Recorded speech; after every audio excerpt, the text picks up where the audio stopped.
Don and Mike Show, and they'll say what they wish. Where else would you rather be than right here, right now? And, we found out yesterday that just because we weren't on the network, those guys, they were still here. Yeah. They're here today, but look, they're all wearing their executive suits.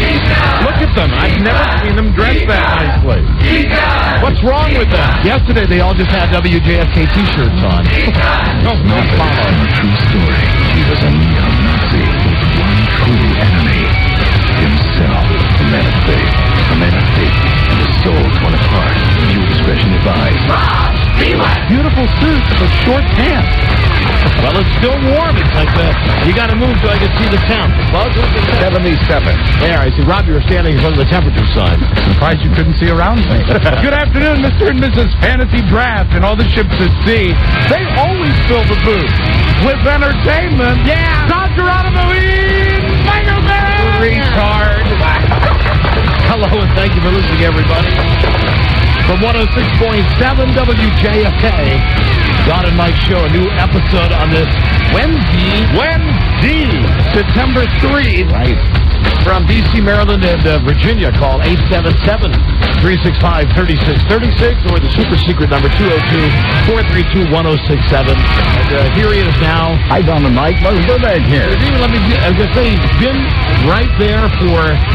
My gosh, Buzz, I was talking about this with my wife almost 20 years. Amazing. I've been looking over there and saying, there he is. Hi. Ben Franklin. Well, now say it now. Hi, Don and Mike. Buzz Burbank here. Yeah. Is anyone listening? Hey, what happened? Shut up! Did you wash the ass today? Someone called for a doctor? And here we are. Hi, everybody. Hi, everybody. 106.7 WJFK. At 3:08, it's the Don and Mike Show. And we were here yesterday, and everybody in WJFK land got to hear us. And a lot of people on the network didn't get to hear this. That is correct. Didn't get to hear us. We're not going to dwell on this. We'll just tell you what we found out yesterday and now what we found out today. Hello? It was not our decision yesterday not to have the show aired on the Westwood One radio network. We know that it is airing today on the network. Right. And that's all we know. But we also knew that September 2nd was going to be a very important day, and we certainly talked about it ad nauseum. Regular listeners I think know what's going on. We don't know exactly what's going on. Apparently there's stuff going on, but we don't know about any of it. No, we don't. We really don't. That's the truth. Yeah. And, we're prepared to do the show here today. I hope you like it. It won't really be that different from the other show. It's a WJFK show. Right. Because as far as we can figure out, they're really the only radio station that we work for. That's true. And we're going to, as we said yesterday when we were just on WJFK, if we get any more information that's relevant, we'll let you know. We'll pass along that to everybody on WJFK and those others of you that are listening. Yeah, and we mean no disrespect. No, not at all. Towards the others of you who are listening to the show now. Please trust me. If you've heard the soap opera play over the last 2 years, we'd give $1 million not to have to do this. It's frustrating. It really is. I don't know. I might give $2 million too. It's a sucky situation. And it is a sucky situation. We're not going to get into it, but we're glad the show is on 310 and 106.7 WJFK. Right. So that's we did it. We're doing the same show today. I know. As we did yesterday. I just said right. The same. It's the same state that I was in yesterday. It has become more amusing to me than it is stressful. I've decided that as opposed to stressing, I get amused. You know, when certain things happen. I'll tell you this. Every day, and you find this hard to believe because we just do such a piece of crap show every day. But every day, I actually on this little dumb computer thing, I actually do keep a log of what we do and what time we did it, and I actually sit down and try to to grade our performance on any given day. Yes. And yesterday, of course, well, Mike, as you know, the report card is full of A's. Straight A's across the board. It's pretty amazing. Straight A's, but yesterday, really, I could say, and look at my face, the face that I shave in the mirror. I could look at that face and say, yesterday was an A show, and it was an A show yesterday because we weren't worrying about all the other crap that's going on. Yeah. And I've chosen to still not worry about it. And I'm with you. Yeah, I mean, what the hell? Yeah, well, whatever goes. It is definitely, and I say this with great confidence, it is definitely out of our hands. Yeah, absolutely. For now. Until certain higher-ups can arrange to come back from, luxurious vacations and... I'm not even going to predict. Fantastic board meetings. I'm not even going to predict that we might come back in a few days and have an angry show. That's not going to happen. No, there won't be an angry show. There really won't. A lot of people were waiting for us to go off on the Philadelphia station or that situation, or even yesterday. We're not going off. No. This is it. We're here to do the show. And guys in the back room, you don't have to hang up on these people.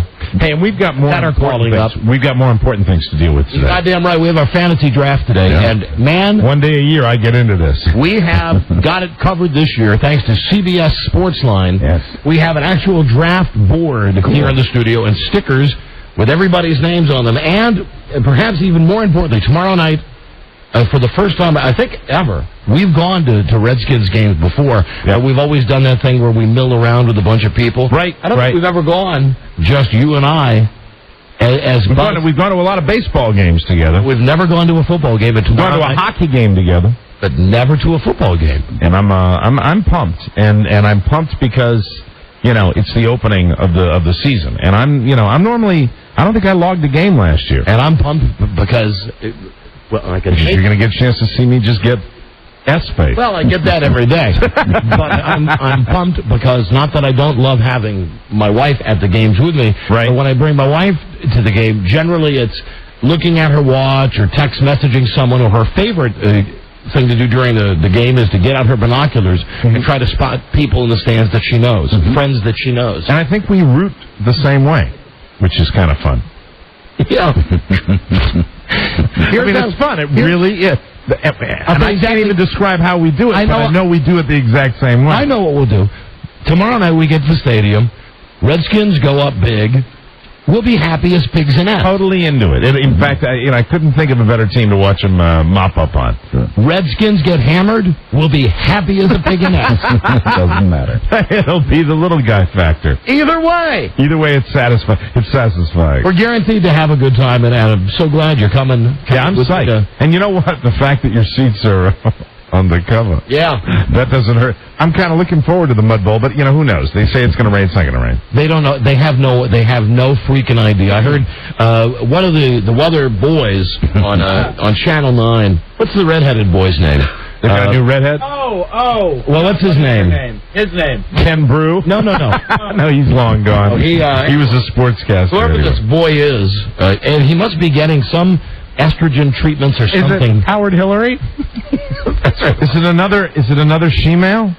Hillary Howard. No, Howard Hillary. Howard Hillary apparently is going through some kind of procedure now. I believe it was a man who's becoming a woman. Oh, so Megan McGrath recommended that. So when I was watching, Megan McGrath has the teeth thing happening. She's got teeth. She was at Colin Powell Middle School the other day for opening day of school. Sonny Jurgensen looks at that TV and laughs. He goes, look at those teeth. Right. So I was watching Howard Hillary this morning, who was saying, and he's got that weird Peter Brady thing in his voice, where his voice is breaking up halfway through, and he was saying that he thinks the weather will be okay by game time tomorrow night. Yeah, of course, he's got to say that. Yeah, of course. Yeah. So you count on a monsoon. Glad it doesn't matter. It'll be a blast. You're in the club section, baby. and you're my designated driver. And wait till you get the biggest surprise. What's that? At halftime when the helicopter comes down. Yeah. And it's... What was her first name again? Vargas? Jacqueline Vargas. You're my casino host. You're a casino host. Here are your tickets for your bets, Mr. Romero. Hello, Don and Mike Show on WJFK. Hello. Welcome back from vacation. Thank you. We were back yesterday, but thank you. Okay, you're not up here in Legacy anymore. I'm listening to you on WJFK. Philadelphia, we realize that. Okay, I'm just saying hello, welcome back. You still got listeners. Well, that's good, and I hope people that are on the fringe of Philadelphia can still pick us up in Baltimore and enjoy the show in Ocean City. And they might have to move closer, though. Yeah, move closer, move out to the side. Idea. You might have to move like. I just said the legacy. The legacy. All right, thank you, my friend. Whatever. Hello, Don and Mike show. Hello. Hello. Happy Zeppelin, everybody, incidentally. Zeppelin. Zeppelin. Whereas I think Tim's just doing just Zeppelin. September. How would you do it? It's September. September. That's it. Hello there. 1067. Hello. Hey, Don, Mike. Yeah. Got you up in Portland, Maine. Portland, Maine. Portland, Maine, for sure. Yeah. All right, there you go. Yeah. Oh, yeah, that's what I thought those. Go for the Red Sox. I have a Patriots too. Okay, well, listen, thanks for the call. Really don't know what to say. You guys don't have to check in. Right. We know you're there. It's our understanding that the network turned the button today. Yeah. To turn it on, but we're working without a net again today because they were very afraid that at any moment you or I or perhaps even kindly Crazy Buzz, will go off the deep end and start screaming and yelling. That's what I call him all the time, Crazy Buzz. It happened. Crazy Buzz. But that won't happen today because today's show is just jam friggin' packed. And we have serious business to take care of today. Well, the fantasy football, everybody's in a goddamn fantasy football. And I've made a decision, too, which is for your number one? Yeah, only in the last, 30 seconds. 22, right before we went on the air. Will you write it down for me? Huh? Yeah. Write it down. Yeah. I know it's between a couple of guys. Mike's looking at picking number one. Because you're my buddy, I'll write it down, and because you're giving me a ticket to that game tomorrow night. Okay. And I promise I won't tell. Although, like it would matter, we're doing the draft in a couple of hours anyway.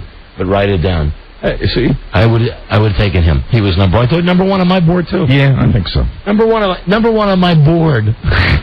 On my draft board. Even though I got bad feelings from seasons past. No, with another running back from that same team. Don't worry. Just because, you remember way back when? Natrone.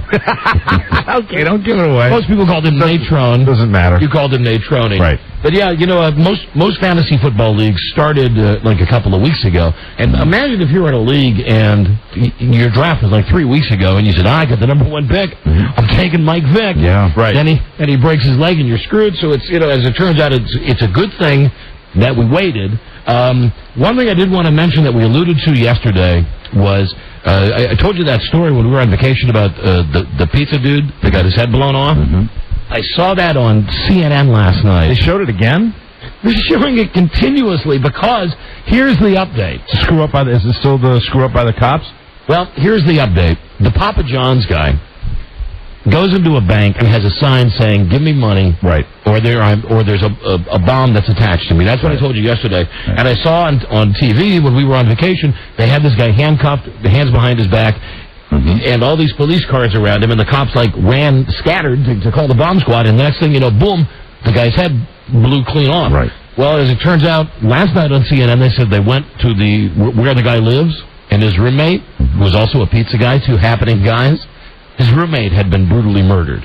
Wow. Yep. So the plot thickens a little bit. But anyway, I guess my point here is that if you want to see a guy get his head blown off on television, there's still a chance to catch it because they're still showing it all the time. Amazing. And they pixelate it out. And no suspects as far as who might have done this. No, not a clue. That's amazing. With all that effort that went into putting the bomb on the guy and the whole thing, I would think they'd have some answers about this. Not a clue. And when I got to work today, hey Robbie. And apparently there was some sort of custom built collar on the guy, and from what I could tell, it almost looked like a handcuff.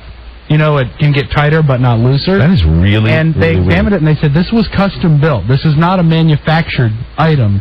So whoever did this to this guy, or if this guy did it to himself, they built a special... Well, there's no way the guy could have done it to himself, right? The latest theory I read is that he did, that it was his bomb. Yeah, I think that's what police believe at this point. Bomb? Either way, for one brief moment last week in Ohio or Pennsylvania, wherever this happened, Erie, Pennsylvania. The people who were watching it live, they did get to see a guy blow his head off on TV because they had the cameras on him. Wow. Now the replays that they're showing, they're doing that thing like on Cops. I haven't seen that. Where they pixelate out his head. Watch CNN. CNN's running a lot. I just can't believe a guy would Yeah, you never know, though. You never know what's going on. Just to follow up from yesterday's episode, that You think maybe he killed the roommate, then made that little collar for himself, and then blew his own head off? Who knows?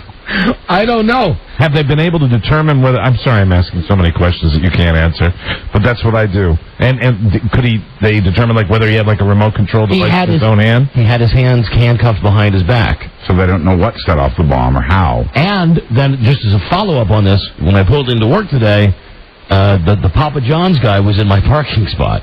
So I called upstairs to Colette, and I said, hey, would you please ask, I'm sure somebody up here was enjoying a wonderful Papa John's pizza. Would you ask the guy to come and move his car, because it says, reserved. You didn't say anything like, if you don't move your car, I'll blow your head off. When he came down, I said, hey, how you doing? He said, of course, broken English at best with this guy. He gave me a look that said, are you speaking to me? And I said, hey, too bad about your friend.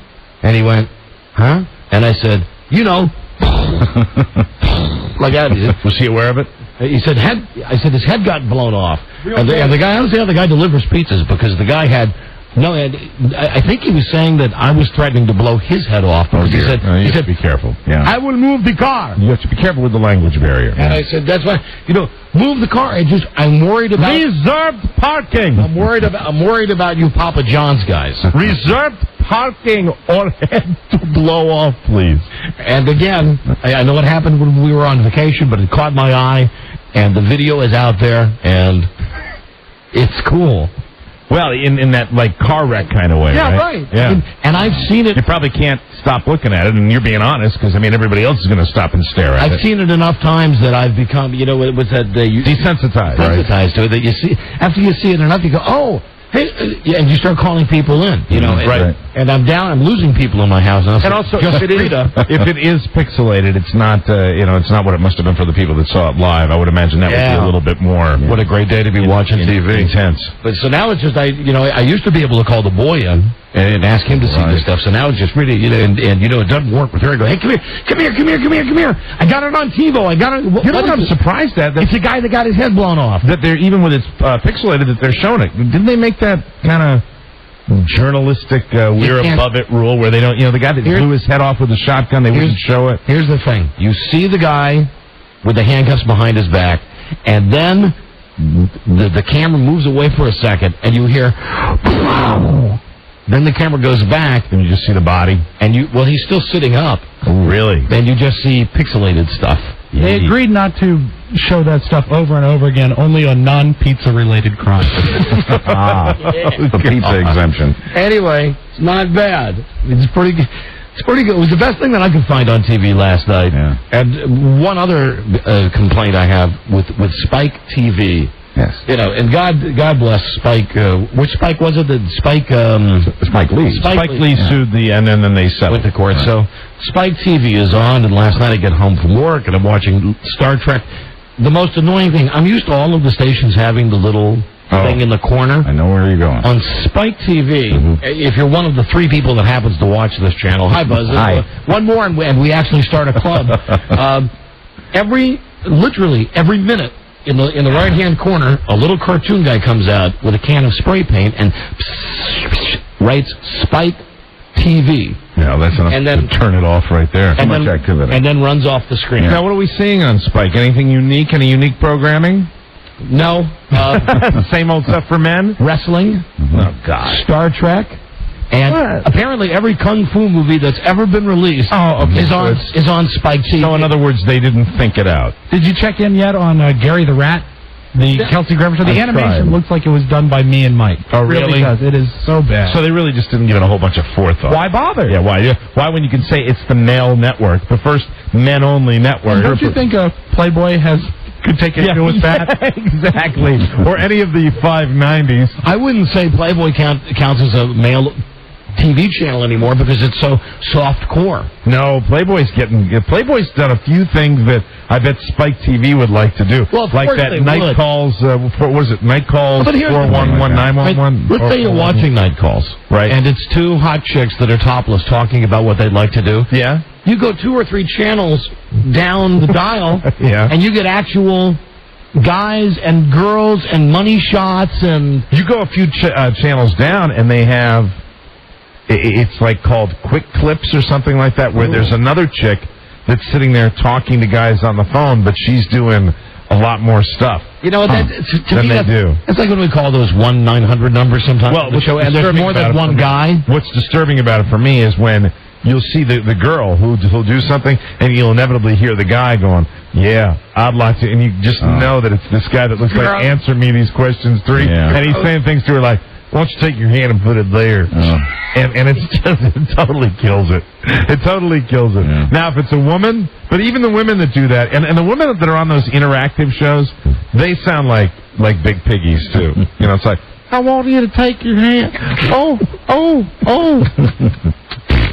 So anyway, Spike TV, that's the point on Spike TV. I know it's Spike TV. Don't write it in the corner of the screen because I already know it. Right. And then you get into a problem. I was watching, Channel 4 the other night, and they were borrowing a highlight from somebody, and it was borrowed 3 times. Mm-hmm. So it was a highlight that was originally on CBS, then I guess an ABC station ran it, then Channel 4 got it.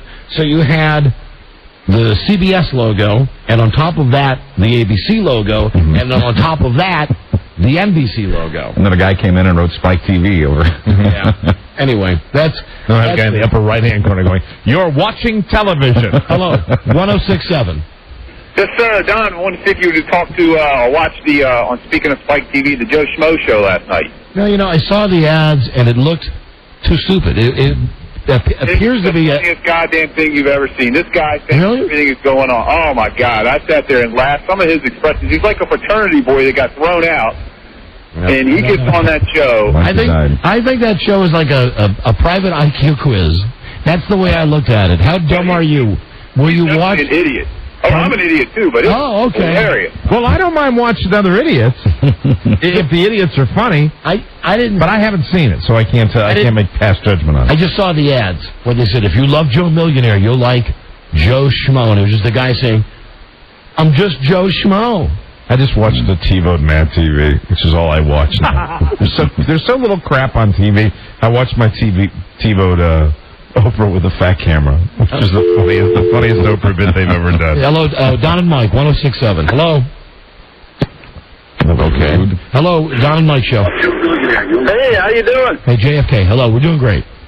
Good. I'm calling from Toronto here. I just wanted to let you guys know the last couple of days they've been doing best ofs, but today, really, hold on. We have a newsmaker on the phone right now. We have a newsmaker on the phone. Well, you got to give him a little slack. The whole SARS thing, they've had a stressful summer. They're shaking. Oh, they're really shaking up. I heard that today too. That SARS is coming back. SARS is coming back. Yeah, SARS coming back. How is the SARS thing going up there? You all calm down about that? I thought it was never a big deal in the first place. There's a few people in the hospitals. I don't know, the CNN played it up with all the masks and everything. I didn't see one person wearing a mask in the whole city. Really? All right. And it mainly strikes Chinese people, right? Big deal, but it was really... Am I wrong about that? Seems to be. I don't like to make those sweeping generalizations. Then I believe we're safe. Yeah. I think we're okay. And perhaps it'll help us in our negotiations with North Korea. Hello, Don and Mike show, WJFK. Oops. Rob, you can ask that question, Rob. If you make light of it, but who's going to do the laundry? Hello, 106.7. Hello, Don and Mike. Hey, what's up, fellas? Hey. Hey, you guys are talking about Playboy. You got to watch Naughty Amateur Home Videos. That's where it's at. All the rest of the programming's crap, but that stuff is awesome. Is that on Playboy? Yeah, they show everything. Yeah, they do. They don't show the money shot, though. No, they don't show the money shot. So you can't really say they show everything. Is it hosted by Tom Bergeron? Hello, Don and Mike, JFK. Hello. Hi, I was wondering if I could ask Don and Mike a question. Okay. Turn your radio down. Okay. Notice the restraint here. Good job. Notice this. Yeah. I'm on the air. The call being there. Yeah, you figured it out. There you go. You piece of garbage. What can we do? What can we do for you? I was wondering if you guys had any advice for me on how to make my boyfriend last longer in bed. Talk. Yeah, Rob said talk. Talk. Do you do stuff to him first? Yeah. I mean, don't do stuff to him then. How long does he last on average? maybe 5 minutes sometimes. 5 minutes is pretty good. It's my experience. You've hit the jackpot. You have the Lance Armstrong of sex. If your husband or boyfriend can last 5 minutes. Let me just tell you, anything above 5 minutes means he's thinking about something else. Oh, no. Hold on. Now here is noted sexual expert Joe Ardinger. What were you dining on before you came into the studio, Joe? Barbecued ribs. Joe's not just a name, it's an idea. Ladies and gentlemen, the beginning of the Don and Mike show does not mean it's the beginning of a radio show. It means it's chow time. It's a 4-hour buffet. Yes, Jordan. Is she still on the line? Yes, she is. Honey, Yes? when he starts getting really built up, Oh, God, Joe. whisper in his ear very softly, Daddy, no. Oh, that's wrong. Joe. Good work. Something tells the funniest goddamn thing he's ever Something tells me, though, Joe's heard it before. Oh, my God. Something tells me he's heard it. Oh, my God. He's heard it. He's lived it. He loves it. Joe. He knows it. Oh, man. Hello, 1067, Don and Mike. Hello. Wow. Hey, what's going on, guys? Hey. Wonder if you guys have watched Nip Tuck. I have. Nip Tuck. I always That's thought on cable, right? that would be a great name for a Chinese DJ. Nip Tuck. Hey, Nip Tuck, will you? Oh, how are you? This is a Nick Tuck show. No, it would Nip Tuck. have to be Nip, though. Nip Tuck. Get it? Nip. Nip Tuck, yes. Tuck. Nip Tuck. You watched What's the it? name of it? Yeah, I like it a lot. It's about plastic surgeons, obviously. Yeah, one of whom is very horny. Really? Yes. You got your soft porn yet? Guys using knives all on the same show. Hey, hello. That could be a two-man show. How you doing, Joe? This is Nip Talk. This is Nip, and I'm a Talk. Oh, hi, I'm Nip. And I'm Talk. Fortune say much more music. You're listening to the Nip Tuck Show. Oh, now we're really getting into it. Now this is where we go nuts. Good morning. This is Nip. My name is Talk. How you doing, Joe? 3:33. You got to be to work in. 4 o'clock. And you got my abacus. Hey, beer, toast, and a coffee time. 27 minutes to get there. Norman Lean Brown. I'm Nick, and I'm a Talk. Get your ass out of bed. Good show, though, huh? Yeah, like it a lot. Okay, thanks. See ya. Good times. Later, guys. All right, later. Good time, sad bye all. Later. Dude. Hello, Don Mike, JFK. Hello. Yeah, are you guys out in Redding, California? I don't know where we're on. Oh, yeah. Oh, All right. Mike's gotten the information. Yes, we are. Yeah, we are on there. I just went over Getty Creek. Mm-hmm. Getty Creek. Don't care. All right, great. We're over there. Good enough. Yep. Bye-bye. Tune us in. I was just spaced down in Veronica Lake. Hello? Hello, JFK. Don and Mike show. Hey, Don, how you doing? We're doing very well, thanks. I just got to say that I feel sorry for the rest of the country because they don't get to hear you guys. Well, we've felt that way for years. And you should. The whole country doesn't get to hear us. 40 stations get to hear us. There are major areas of these great United States that don't get a chance to share in this fun every day, and I feel terribly sorry. That's one of the questions we have, Buzz. What's up with that? What's up with that? But we're happy with our lot in life. Yes. I do want to tell you The state of New Mexico, for example. Well, we burned that bridge pretty good. We did, but Albuquerque. But now that's right. God, you can pick any state. We've had a fight. we've had a toe-to-toe in every state. Just because they were going to have a meeting to decide that they were going to make Mexican the official language of a town in Texas. And Texas, are we on in Texas anymore at all? No. Listen, the list is it's dwindling and it's getting smaller every day, which is why we're happy just to be right here on WJFK. And I want to, well, of course, we're not heard in Nashville, so I can't mention this, but a guy who I know named Jerry House, been a morning guy down there for a long, long time. And this guy, for the longest time when I had chatted with him, one of my DJ friends, he would always say to me, why are you so concerned about being syndicated? Why are you so concerned that you guys are, you do well in your hometown, be happy with that, And I was thinking about all of those things that he had told me on and off over the years, and then I read the poor guy collapsed and had like a brain aneurysm. Oh dear! Wow. Yeah, and I guess he's doing okay now. I don't know. Was he a big guy? No, he was like thinner than Buzz. Wow. And much better looking. I heard he was big. Much better. No, he big as a house. Wasn't big as a house. Sorry. And Rob, no, he didn't spell his last name Haus with the umlaut. Like the Alpine House. The house. Hi, welcome to the house. Ski house. Hello, Don and Mike, 106.7. Hey, guys, when you're on the club level at the Redskins Stadium, they got a new restaurant you got to try. It's called the Austin Grill. Highly recommend it. All-you-can-eat buffet. It's kind of like Tex-Mex mix. You're talking to the wrong person, because you're a buffet guy. Yeah, even with your diet, you're still a buffet guy. The protein diet, I can do it. I went to the all-you-can-eat rib joint last night for dinner. Oh, you'll love it, then, Mike. They got ribs. Hey, fantastic. But see, I don't eat them with sauce, though. I can't eat them with sauce. But it's a little spicy, but it's really not when you look at what they charge for a hot dog and a beer at the place anyway. Yeah, tonight you're gonna get an unusual treat as you and I drive to FedEx Field, because you're going to see my anger increase as we get closer and closer to the stadium. Do you have any kind of special parking or anything like that? I have an orange ticket. I bet you I can get you better parking. How can you get better parking? By going like this. Like they have a special retard section. Oh, okay. All right. So if you go like this, pay my parking price. So you're going to see me get madder and madder as we. I'll be with you on that one. As we get near the stadium and the traffic. But I'll be in the back seat because the boy already called shotgun.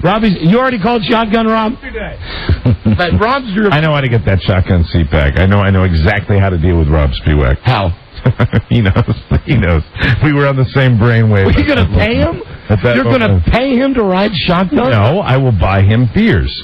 Oh, I got you. I will buy. Do you still do beers at the game? Yeah, but I have a source for free beer. Oh, dear. Yeah, I know. Only one thing left, Mike. Right, only one thing left. My powerful right hand. You'll have to catch me. but you're going to get my anger, and it happens. You know I hate sitting in the back, though. He's the boy. He sits in the back. We cross the Wilson Bridge. When we get to Arena Drive, that's when I get mad, and because I'm realizing I'm paying an arm and a goddamn leg for the right to park a mile away from the stadium. Will you be offended if I bring a six-pack to work tomorrow? What, to pay the boy? No, just to bring with me as we drive. There's no reason while you're getting angry in traffic I can't enjoy an adult beverage. Knock yourself out. I'm the designated driver. Cooler? Yeah. All right. You want to bring the cooler? Just checking. But then you're really going to hear me get mad when we get inside, because even though I have great seats, which I pay a king's ransom for. Can you bring a flask into the stadium? Well, the thing is, since 9/11, they got that. Frisk you? They got that thing. Although you could get this thing that my kid showed me down at Clemson. Oh, really? I think I told you about this. It's a pack. Mm-hmm. It's like a fanny pack. Right. But it goes inside your clothes, down by your genital area. So if they were to feel, it's a squishy little. Just feels like you have giant balls. Yes, and. What it's got a gigantic straw. Right. And what you do at some point during the game is you act like you're going to go take a leak, walk into the men's room. Now, it's not the most sanitary way to get booze in. Right. You go to the men's room and you stand there like you're peeing, and when you unzip your pants, you pull out the straw, and you put your glass down there. So if there's a little asparagus taste in your drink. and you fill up the glass and you drink. That'll be fun. Wow. But you're going to see me get the maddest tonight or tomorrow night when I'm able to show you all of the just absolute stinking morons. People really are just idiots. That sit in my section. Mm-hmm. There's one old guy in front of me that's okay. Every once in a while, he'll just turn around to people and go, "Hey! Hey, hey, hey!" And everybody responds to him. Just because nobody's rooting? Well, no, because people are over-rooting or under-rooting, or there's an old guy right in front of me who, no matter what someone does, they just piss him off. Do you know what I'm going to do? Are there ever any hotties in the section at all? In your section, ever? We've been in this section for the 6th year. Zip. Mm-mm. Without my wife there. See, because you know what I remember? You'll be the prettiest girl there without her. The greatest sporting event that we ever went to was that game we went to at Wrigley Field in Chicago. And remember those guys that sat in back of us because there was a beautiful girl with great breasts and a great body. Yeah, but they were doing this cheer, and they weren't cheering for the game. They were actually cheering, and they were going, "Come on, big!" And then they'd say the words describing her body. but they'd mask it in the form of a cheer. I've never laughed harder at a sporting event in my life. That's what I was going to do. But that was a Cubs game where they were like 100 games out at the end of July. Mm-hmm. Baby, think of Vargas. Think of, what was it? Was it Jacqueline Vargas? Yes. Think of Jacqueline Vargas. Tomorrow night it's the opening.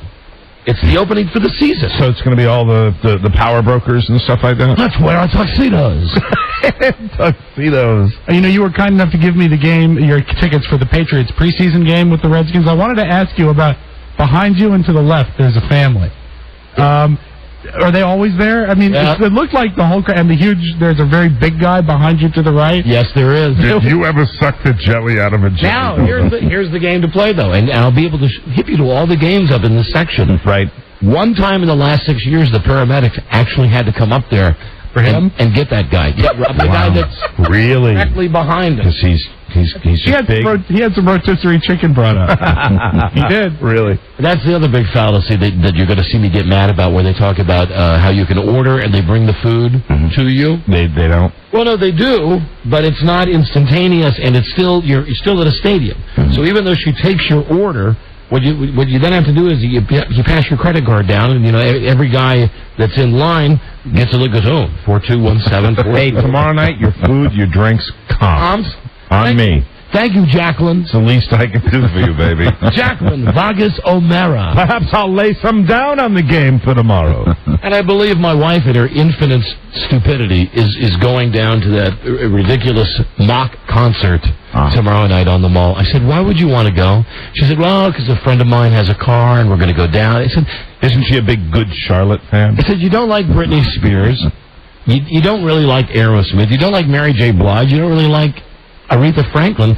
Plus, it's going to just be one gigantic B.O. pit down there with the humidity and... Be muddy, too, if we get any rain. 300,000 people down there. And, they're continually hyping this every night on TV. It's like the third story. It's like, first story, high school kid killed in a tragic accident. Second story, we think we know what caused the giant blackout. Third story...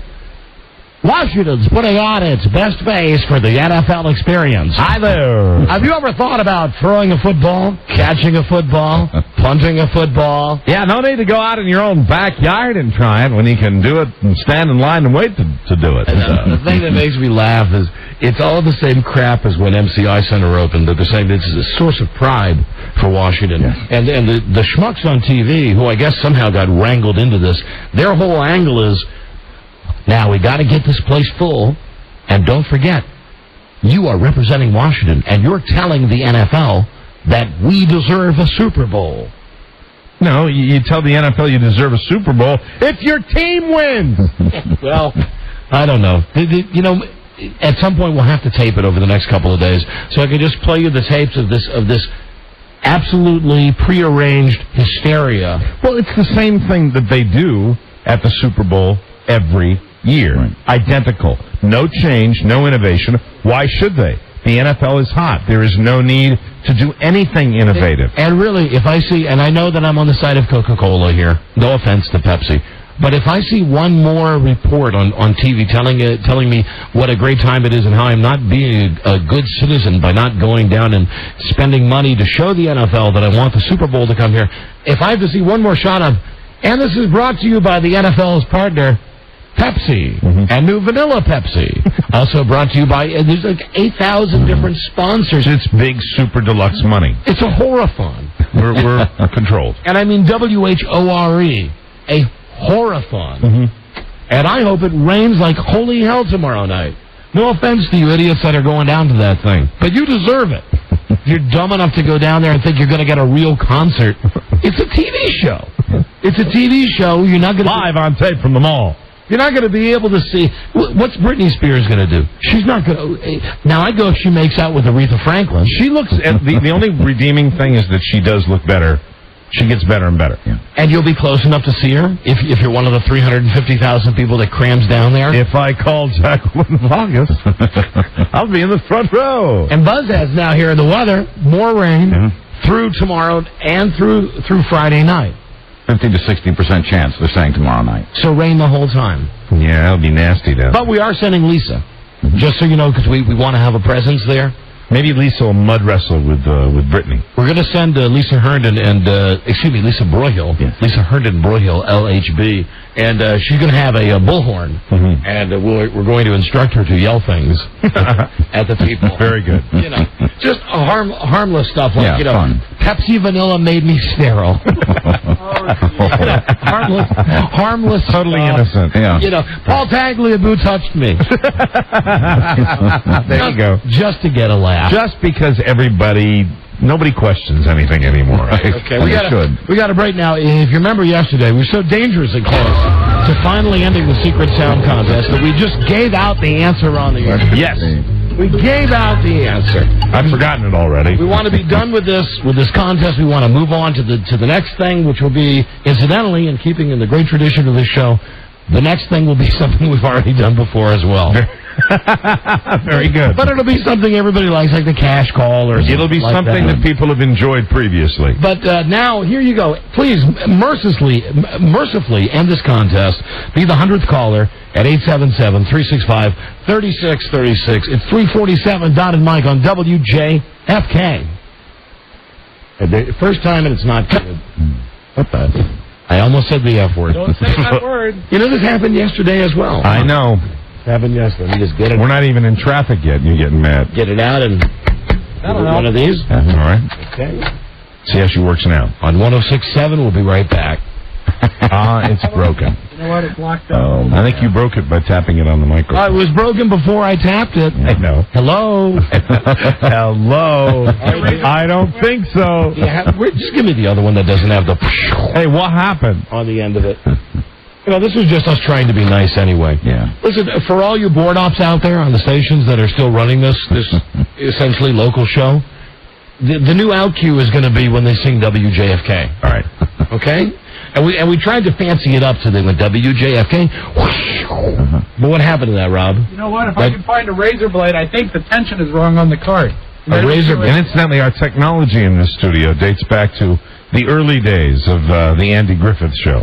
I like to call it retro. There's no need for digital technology in this studio. No. Now, you know what digital technology is right here? You did it. Your hands. Your fingers. Your finger, these hands. Okay, I'm just waiting now. Waiting on you, sweetheart. Waiting on you. Well, he's fixing it. I mean, you said you're going to use this. Yeah, but I thought he came in to get it to fix it. Well, he's fixing it, so let's see. All right, well, who's fixing it? I think Johnny is. Norman? Johnny Norman. He's a good worker. He's in the draft, too. Yeah. Yes, he is. He has as I look up on the draft board, he has a 3rd overall pick. Wow. I mean, once again, I'm at a decided disadvantage. Why? You have the first pick. Yes, but the draft board is literally, I'd have to be in The Exorcist to be able to see that draft board. We'll be right back on 106. WJFK. All of that for that. Well, and the traffic still is longer today? Yeah, here she is. A WJFK Metro weather. At a minute until 4. More good news from Buzz. More rain. Rain today. Rainy the game tonight. Low tonight 68. High tomorrow 80. Right now it is 80. WJFK. If you really want to test him out, why don't you try the old Jerry Lewis trick? Jerry Lewis? I heard when Jerry Lewis left a meeting, he'd purposely leave a briefcase with a tape recorder in it. Then after 5 minutes, he'd come back for it, listen to what everyone said about him. That's pretty paranoid. Yes, it is. I like it. WJFK. Touchdown, get down, get down. They have the best radio show on the radio. Don and Mike. Right. It's a Sabian here. F you. Almost 4 o'clock. Don and Mike at 106.7. Let's get a call number 100. Give away this money. Hi, Don and Mike, WJFK. Hello? Hi, caller 100? Yes, and you are? Karen. Hi, Karen. Where are you from? Ashburn. Thank you. What, Buzz? Sharon, I think. Sharon? Sharon or Karen? Karen. Karen. Karen. Charlie, I need my lyric choices. Here you go. You've won tickets to see the Red Hot Chili Peppers, Queens of the Stone Age, Saturday, Nissan Pavilion. Go to nissanpavilion.com. And is there a man in your life? Yes, there is. What's happening? Charlie throw that at you? He threw it at me. His name is Charlie, actually. And then he hit me. He's related to Charlie? No, the name of my life is Charlie. The board does not get moved. What? You moved the draft board. I did no such thing. We all did. It fell down. It fell because it wasn't properly fastened to the wall. I was afraid of that. Our fantasy football draft board. Is that what you were pissed about? That it was moved? Oh, yes. It would probably stick better over there. Yeah, but we wouldn't be able to see Buzz. Isn't Buzz coming in here for the draft? No. Oh, okay. Buzz is staying in his room. All right, there it is. Okay. Honey. Anyway, what's up? Broyhill's sitting in your lap now? He's sitting on my lap now. He's always loved me. Hey, incidentally, Charlie Broyhill, married life agreeing with him? Wouldn't you agree? You and I certainly are we're nobody to talk. Yeah, he's getting big. Yeah, I know. Welcome to the family. You know what, though? It started before I got married. Really? Yeah. Yeah, but marriage has done nothing but help that process along. Not the cooking. It's good to see you get a little fat, though. Thanks. Does she cook for you? No. No, sometimes she does. Really? Yeah, sometimes. What's her specialty? What is she going to look? You know what he likes? Cooking. Yeah, what is she going to cook him? A gummy bear casserole? He likes processed foods. he likes preservatives. Spam, Vienna sausages, this kind of thing. Pop-Tarts? Seriously? Yeah, I mean, he's got a whole pantry here. Always has. His magic file cabinet full of preserved goods. Absolutely. Listen, darling, you've also won dinner at the Crystal City restaurant. But let me tell you something that's great about this restaurant. Baby. It has hot girls, great food, and I'd like some documentation of this. A clean atmosphere. Oh, it is. It is. It's squeaky clean. Well, describe the atmosphere. The atmosphere would be... bathrooms? It's got clean... The areas where the girls dance? I'm not sure. You know what? I'm not going to go on a limb for that. Listen, I'm sure it's as clean as is necessitated by local standards. Clean enough. Anyway, naked chicks and really great sandwiches. www.crystalcityrestaurant.com. Now, I hope you were listening yesterday. Were you, please? I was. Then we're going to be able to end this contest and put everybody out of the misery. We'll play you the sound, give you 15 seconds to noodle it through. Don't answer until Mike sings like, and this was selected at random moments ago. Mike? Bette Midler. Is it getting windy in here? It is. Godspeed. Caller, name this sound. There it is. Only secret sound number 4. We had about 10 of them ready to go. But like everything, we've lost interest in the contest. Got to start something new. So good luck to you. Here's Mike. Did you ever know that you're my hero? You are the wind beneath my wing. Yeah. Thank you. Wow, Mike, you are my hero. Oh, thank you, baby. All right, honey, here you go. Do it right now. I would guess that it might be a totes umbrella clicking shut, perhaps. What color? Bingo! Rob, we were good to Rob, we don't need the color. Winner! Congratulations! Congratulations. Thank you. A totes blue umbrella. And then the thing where you close it and it's clicking shut, not closing, but clicking shut. You had it perfectly right. That's it. Congratulations. Enjoy your $500.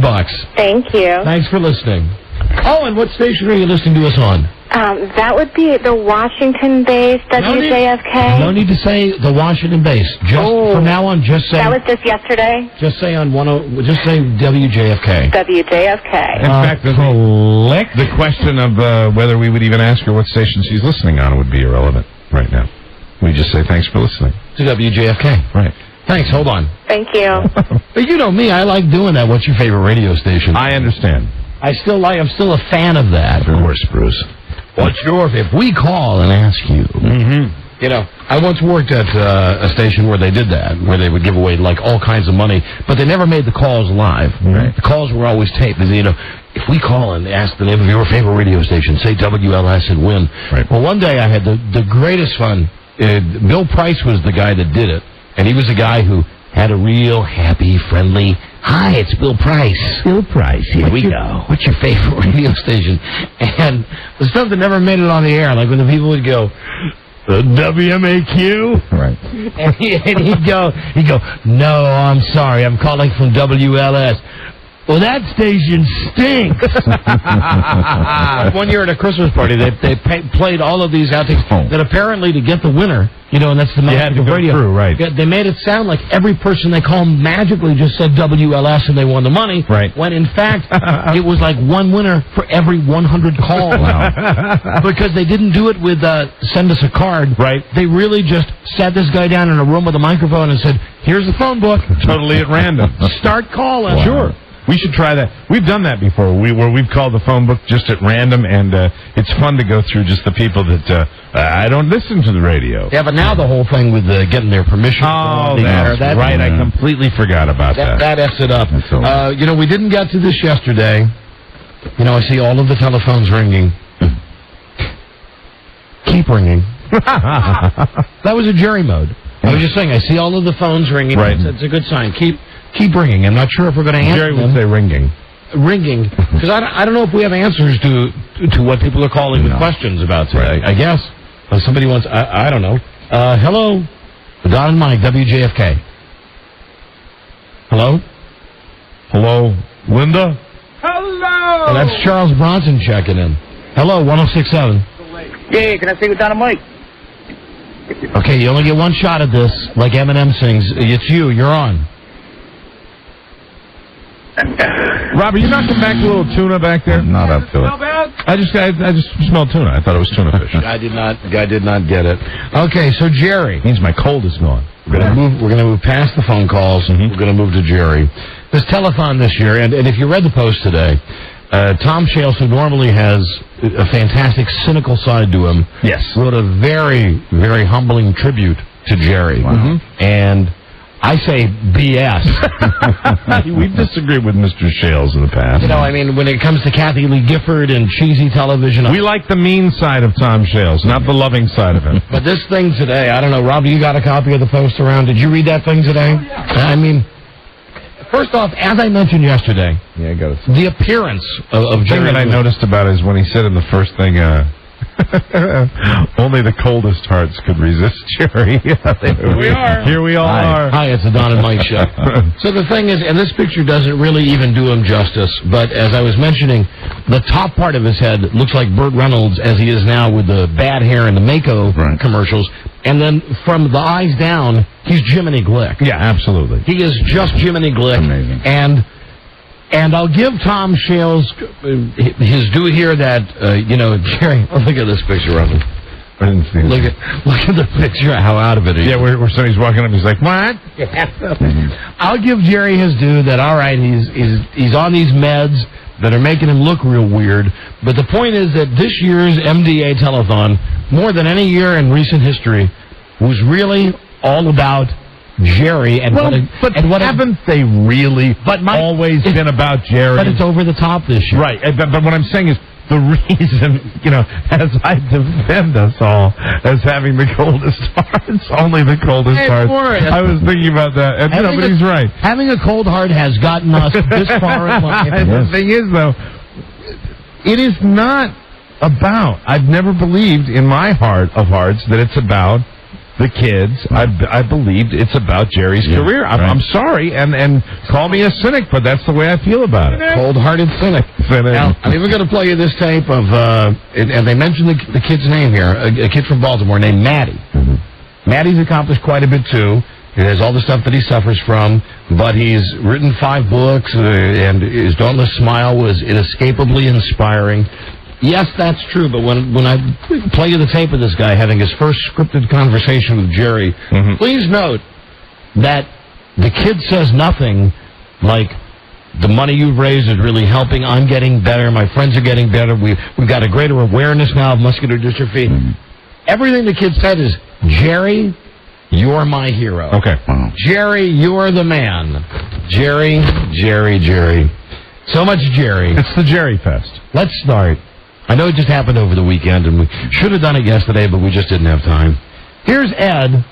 And Ed, incidentally, also, if you want to chart this. There's a little Shales when he describes what Ed looks like. He wrote a great Shales line about what he's put together with cellophane and, like Scott said. How did he describe the way Ed looked? It was pretty amazing. Ed falls apart as this thing is going on. Oh, really? So right now you're going to hear Ed at his best introducing Jerry on the Telethon. And now, the real national chairman of the Muscular Dystrophy Association, the real Jerry Lewis. As opposed to all the clips they've been showing in the giant caricature that was behind him. Right. Now, for the first time, you see Jiminy Glick waddling out on stage and having to sit on what I'm guessing is a steel reinforced chair. I mean, really.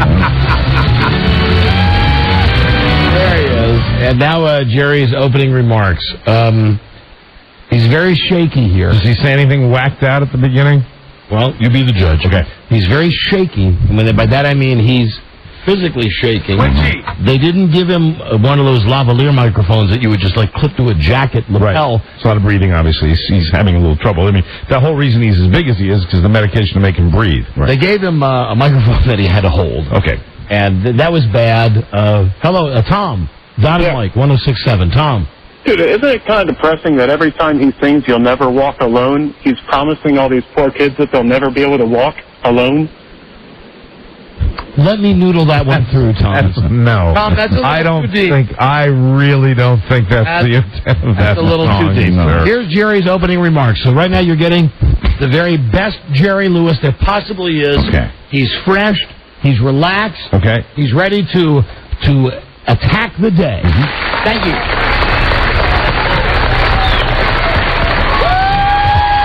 Jerry, you're the king.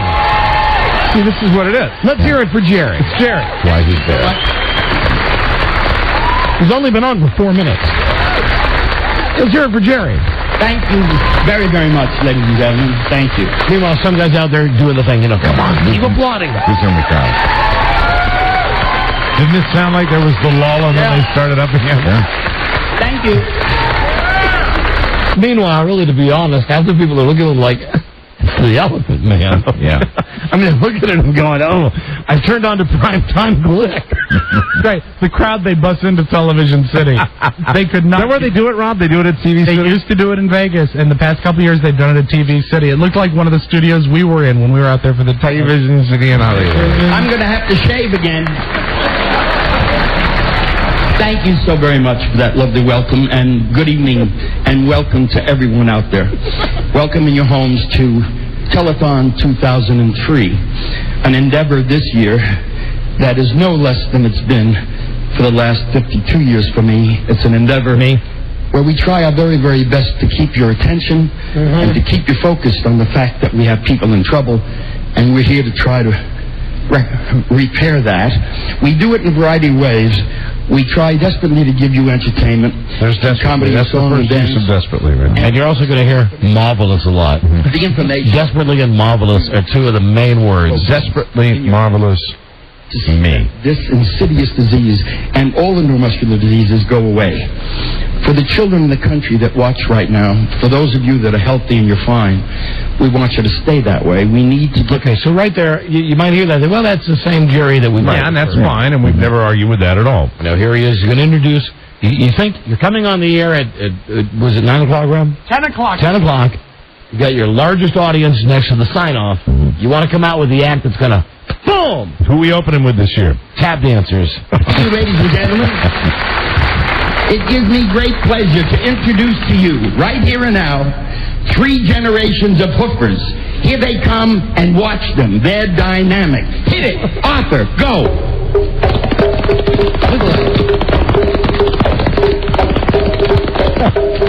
Now, the tap dancers come out and do their thing, and then afterwards... How come we didn't enter... Arthur, is that the name of them? Yes. Arthur's one of them. Yeah, there turned out to be like 40 of them. And all right. Now, after the routine, you get a timely remark from Jerry about a celebrity passing.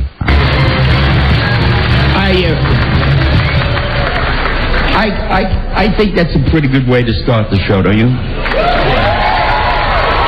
Pretty wonderful. I agree. You have a show that you're allegedly saying has the biggest stars in showbiz. You started out with unknown. You're on the Love Network. Right. Coast to coast, you're on Superstation WGN. Right. You want to get that younger demo watching and pledging? Yeah. Tap dancing. Where is Anita, man? where could that girl be? Anita Mann is probably the best choreographer in the world, and I want you to meet her because she does this for us every time we need it. Isn't it great just listening to him talk? To acknowledge the brilliant talent Jerry being of Anita serious. Mann. And Jerry's at his funniest.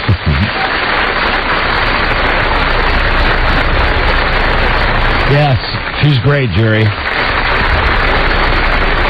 Come on, Jerry, be Jerry now. So nice to have her again this year, and this time she wasn't drunk, and it helped a great deal. Thank you, Anita.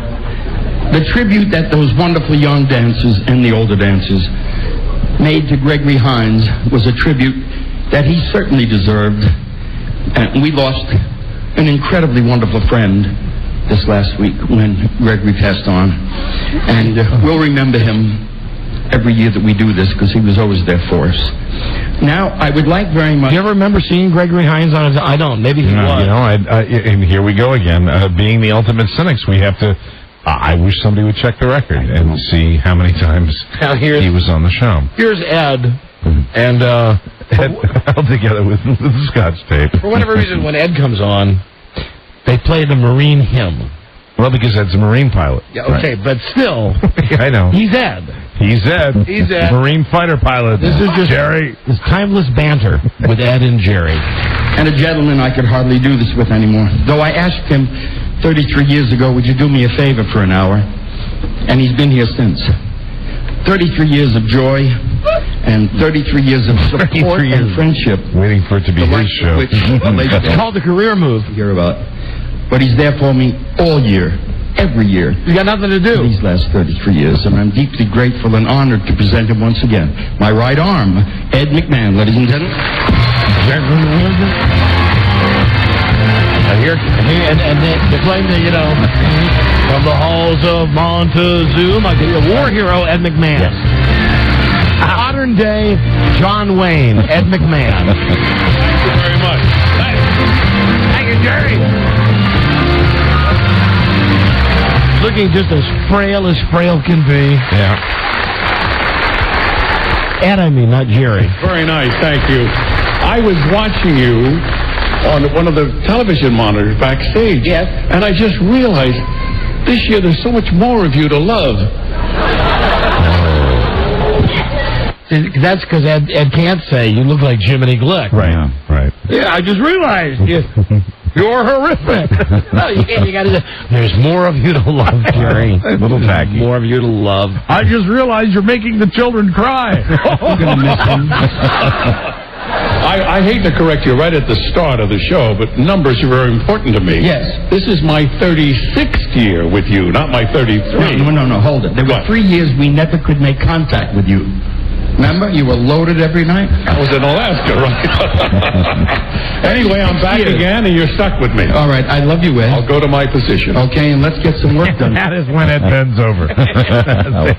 Now, here's Jerry. We got to say that. I'll go to my position. And, that'll go in there with I'll be over here if you need me. That's more than $1, huh? There you go, Jerry. Here is Jerry's first botched intro of the night. Very good. Okay. Here is a salute to the stations that make up the Love Network. Without their help and dedication, we'd hardly have a chance. I would like just to be talking to each other, and I'd like to have them talking. Well, please look at, they're going to do something. Run that so they see it. From the bustling streets of New York City to the snow-capped mountains. Wow. Did he get testy this year? On occasion. Probably feeling his own mortality a little bit more, so he's not going to be as mean as he's been in years On occasion. Now, we have so much and we have so little time to do this today. I'll give you a choice here. You can hear Jerry mindlessly ramble about TV graphics, his nonsensical story about firemen, or timeless banter between Jerry and Tony Orlando. Oh, Tony Orlando. Go right for it. Okay. Thank you, my friend.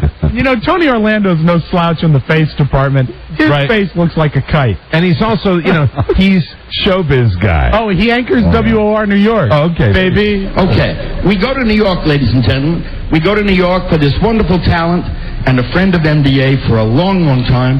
Who am I going to introduce here? Oh, yeah. The guy. Oh, right. Yeah. Probably the best Puerto Rican I ever met in my life. And you know why? Because he comes from the Jewish section. My dear friend, Tony Orlando, ladies and gentlemen, in New York. His dear friend. Hi, Jerry. Hi, Tony. Thank you. Hello, my friend. We are about to celebrate that $3 million and that $15 million, $3 million, that $15 from Martha Hernandez from the Puerto Rican neighborhood here in New York City, with what New York City is synonymous with Broadway. Hairspray is a smash hit Broadway musical comedy. Jerry, stream of consciousness for Tony Orlando. Days of 1962. It is filled with the beat and the energy of the times, and also happened to win 8, I repeat, 8 Tony Awards, including Best Musical. Now, why the hell is he? Why is he out of breath? He sounds more winded than Jerry. This thing with Maddie, is this the first time the kid gives the speech about Jerry? Yeah, he was only on twice. So there was one, I think, in the second hour and one in the last hour. Play a little before we go to break. This is the kid in Baltimore who Tom Shields wrote about in the paper, has the disease. Right. And I guess, it's what they do on this telethon. They trot the sick kids out to get you to call and tug at your heartstrings, and I'm all for that. I get the gig. Right. But just listen carefully to what this young man has to say, and let's count the number of times that he doesn't talk about the disease or the help that people are giving or the doctors. Let's just listen to how many times he talks about how great Jerry is. Are you going to hit the bell when you Okay. Our ambassador of goodwill, our 13-year-old miracle. And this poor kid is just a puppet. Can't be with us this year. He's struggling a little bit, and he and I are terribly disappointed that we can't be together. But thank heavens for the magnificence of our... Jerry scares me, Mommy. We're going to... You don't have to go see him this year, dear. Our station in Baltimore. He'll be on TV. We're going to talk. Are you there, Maddie, my dear? There he is. Maddie.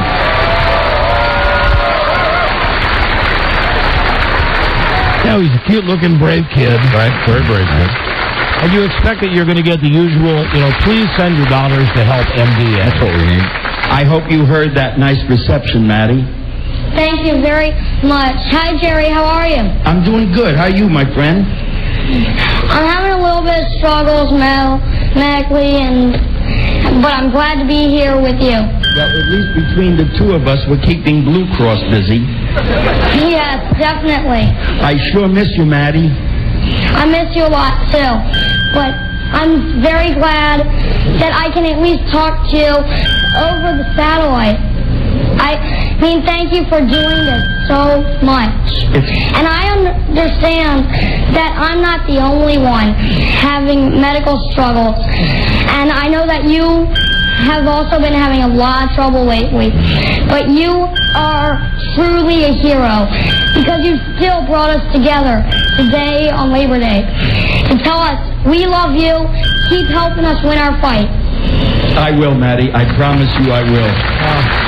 Does that sound like the maybe mom or somebody sat with that kid before? I don't, but it just gets back to our original point about this thing, and it's Jerry. It drives me nuts. They bring the kid out, and we get a lot of heat when we talk like this about it, but it's been the same all the time. It's true. It kills us. It's true. Yeah, and you said he's a brave kid. He's a very brave kid to be doing that. But and if people donate to the cause, it's great. But it's just the Jerry thing.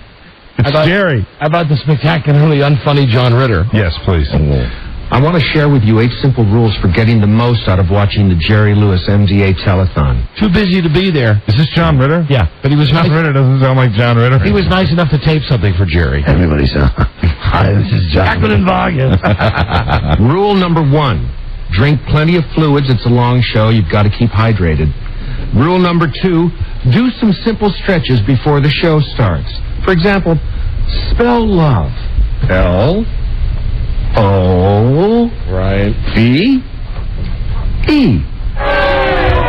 Feel better already? Rule number 3. Dress up if you feel like it. Get old Geepa's tux out of the attic. Sing along with Jerry and his friends. You could use a... Get G-Pa's tux out of the attic. G-Pa? Would that be Grandpa? Hey, G-Pa, where's G-Ma? Is that what do they say that on Three's Company? Spatula for a microphone. You might want to close your curtains before you do that so people won't see you privately. Might just be me, but rule number 4. Get personally involved in fighting muscular dystrophy. Find a bowl or a hat that nobody's using. Collect some spare change from your friends and neighbors. You know, I'm watching this. I'm thinking, what we really need is a telethon to keep John Ritter off television. Spectacularly unfunny. John Ritter. Okay, now when we come back, we're getting into the good stuff. The first timpani of the night is coming out. Does that screw up the numbers at all? Yes. Very good. Tony Orlando sings Purple Rain. Very good. By Prince. Jerry has timeless banter with Celine Dion. And her accent is more effed up than ever. Jerry and Ed weird out a 16-year-old with the timeless banter. Then we have sucking Larry King's ass. Ed, I think you can get hit on that Ed's, one. Sucking Larry King's butt. Much better. I think you've gone Sucking Larry King's hindquarters. That had to get through. Then Ed starts to slur. Then when we get to hour 17, that's when it's all me. It's Jerry, me. Ed misses a cue. The ladies in Jerry's life, me. His theme song, me. Another cut, me. Let me thank you, me. Timeless banter with his son, Gary Lewis. And then Charo. Of course. Jerry has a brief argument with the stage manager. Of course. Jerry yells at the orchestra. Sure. More me. Shameless plug for himself. The one I played for you yesterday where he says anybody that doesn't contribute is a retard. Right. Toad board. Ed F's it up. Jerry says it's marvelous. Jerry makes his first popsicle reference of the night. Clay Aiken. Oh, dear. $1 more timpani. And then Jerry singing. Ah, yes, there it is. That's what we have for you. Very good. Because that's what we do. Much like the Elvis thing. We're the only guys that still hold on to this. We're the only guys that see through this, that see, okay, it's a good cause and it's a good telethon and lots of money's been raised, but it's a career for Jerry Lewis. It is indeed. And you know, in the words of Dennis Miller thinks Jerry Lewis is funnier when he's being serious than when he's trying to be funny. It's anyway, true. 4:27, and we'll be right back. Don and Mike Show on 106.7. WJFK. Now with longer tracks, we have more time. Car Funny. That's right. I'm coming to your corporate headquarters. My plane gets in at 2, and we'll settle this deodorant thing face to face like men. What's your last name again, Phil? All right. I'll see you in 5 hours, Mr. Lacio. That's right. That's right. Broadcasting in black and white as an infinity cost-cutting measure. The Don and Mike Show. So we'll be here tomorrow now. Be slightly truncated because of the Redskins game and the hoopla. Larry thinks they'll win. Am I the only one? Tomorrow we'll still have on the show Mr. Skin.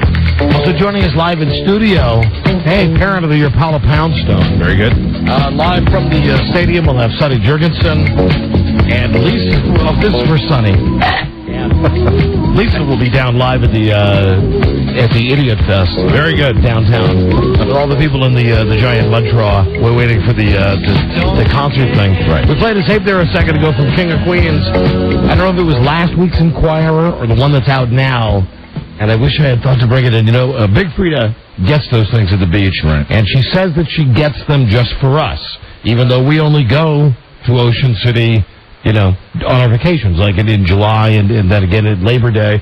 But she gets it year-round, and it's okay with me if she has to say that she's getting it for us, right? Even though she reads it, and she highlights stuff that she thinks I'd be interested in. Well, I think it was last week's Inquirer, page 3. Good placement. Yeah. The entire page, Leah Remini featured. And the story is, Leah Remini stole my husband. Ooh. With direct quotes from Angelo's ex-wife. Wow. Ooh. Yeah. Man, yeah. No. That's a long time in coming. Yeah, excuse me. What happened to the microphone? Yes. And less than flattering. And a sign that the late Leah Remini has made it to the big time. Yeah, she's on page 3. That's great. There she is. It's not like page 3 in Britain, though, is it? No. There was no nude Oh. photo of Leah. And page 3 in Britain has a picture of Bruce Willis's D. Really? That Bruce Willis was swimming. The deal is, I got sent a picture of this on the internet today. Bruce Willis is swimming naked and coming out of the water. Who sent you that? You follow up on friend. Who the hell sent you that? Do you have to know? I don't know, but Do you have to know everything, Mike? Inquiring minds want to know. Don? A fellow fan. Here's a picture I thought you'd enjoy. I went to HudsonHawk.com. went to DieHard.com. Here's the picture I thought you would really like. It's Bruce Willis. Is it exposed completely, or is it under the water? No, he's walking out of the ocean. No.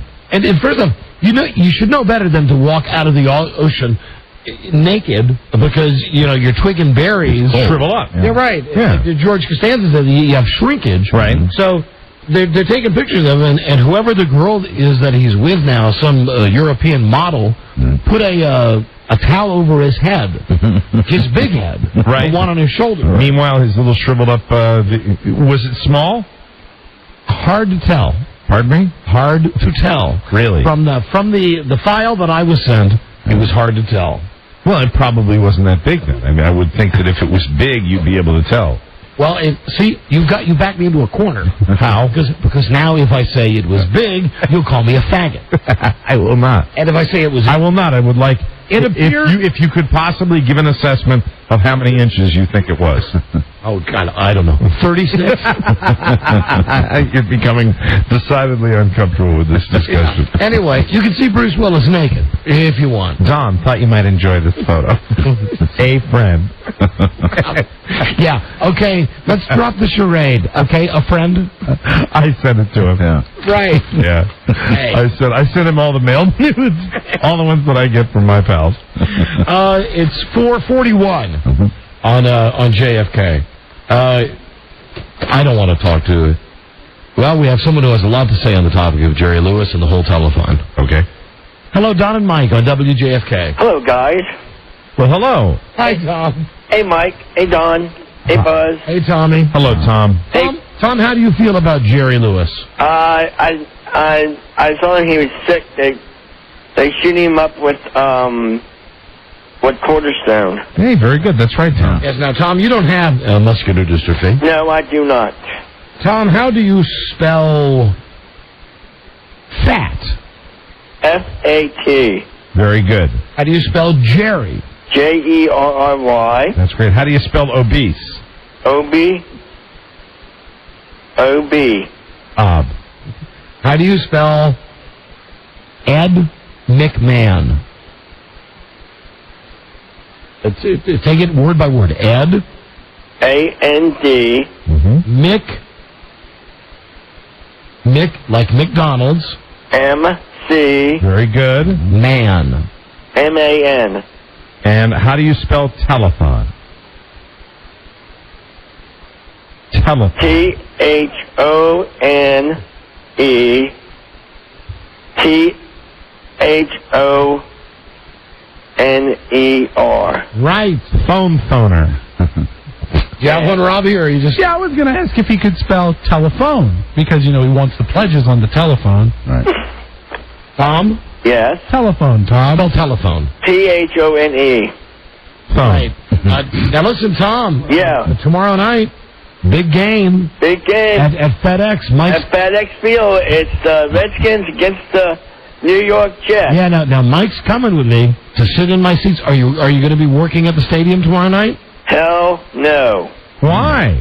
Because they only have the school people doing the programs now. They don't need other people like us. And I don't even want to ask. Yeah. How would you categorize like us? What is your group? Don and Mike. No. When you're talking about people who work at the stadium, and trust me, Tom, haven't you worked at the stadium for years? I'd come up. Yes, I have. My wife and I and my son would go to the games when he was still here, and we'd take that escalator up to the club level. And to me, it was just, no offense, Tom, the worst place in the world that you want Tom Gavin to be representing the Redskins selling programs, because as you would get off the escalator to what's supposed to be a semi-fancy schmancy level of the stadium, there's Tom sweating profusely, steam coming off his bald head going, like a program! Part of the charm, though. And how many years have you've done it for years, Tom? Yeah, I done it down at RFK Stadium, and I done it at FedEx Field. So did they fire you? I don't know what the heck they did. They effing fired my ass. Oops. Whoa, Tom, they really did? Yes. Tom, would you have a message for Redskins majority owner Daniel Snyder? Hey, Daniel Snyder, why don't you hire me back as a program seller at FedEx Field? I can't believe they fired Tom. Yeah. Are you sure they fired you, Tom? Yes. Did someone call you and say don't come anymore? Yes.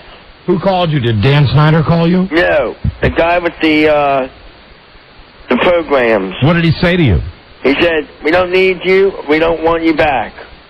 Oh, Tom. Ouch. Hey, that sucks. That's awful, That Tom. sucks. That's awful. Did you ask him why? Yeah, they don't need, they said, the sign I put up on the table, I said, programs for $5, and I said, Don and Mike rule on a sign. Did you say that when you were in the stadium? No, I put it on the sign and I put it on the table.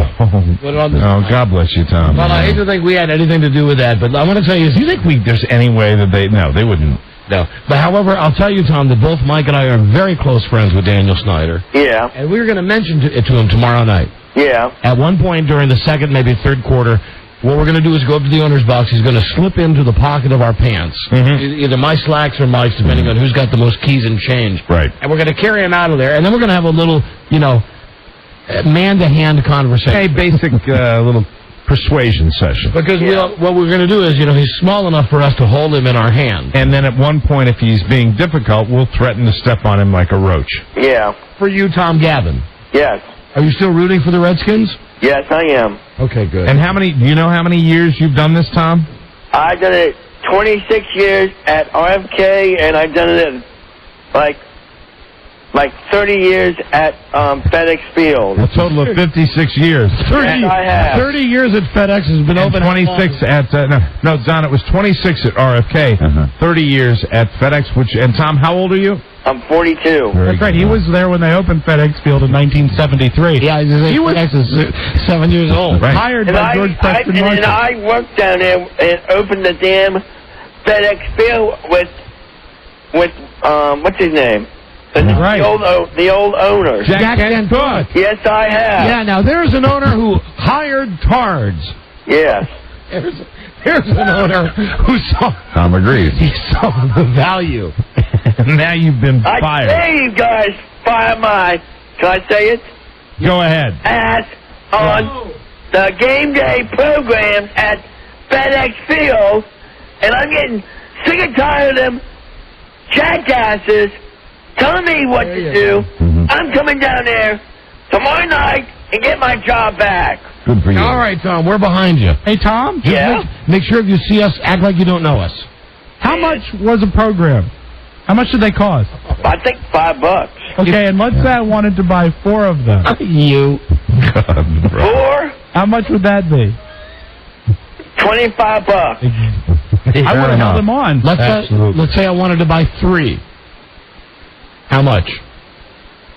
15. Let's say I gave you 20. How much do I get change, or is that not enough? I give you, you get $5 back. Bingo. Well, now, there's no reason this man should be fired. It's true. Tom, come down there tomorrow night. You know what? By the time I get to the stadium, I'll take up your cause. Mike will be nice and juiced by the time we get there. And also, You will never be fired from this listen to show. this, guys. What? At Channel 10, I'm running for the board of directors, and I need someone to help me write the list. If anybody's out there listening, can give me a call You know, we don't have a telethon for Tom. No, we should. We don't. We don't have a radiothon for him. Hasn't he really done it? You've been there every year. Hasn't he done it every year? Yes. Even when we were going at RFK, he would still scream my name. Yes, he's been selling programs for the Redskins. Although you are really bastards for doing that. Well, you have to know at the end of the day. So, Tom, excuse me for a second. He can't hear it. At the end of the day, that probably the receipts aren't right. Somebody has to say, Tom, we gave you 80 programs and you got $4. Hello? But here's the thing, let him be a goodwill ambassador. Sure. There you go. Hi, Tom. What? Hi. Tom, we think it sucks that you lost your job. Sucks, God damn it! And we think that the Redskins need to hire you as a goodwill ambassador. Yeah. Maybe like the part of the Redskinettes. And help him out and do Rod. I like to do Rod's part. Hey, Tom. What? How would you like to F some Redskinettes? I like to have one of them. Would you like to? Would you like to F her?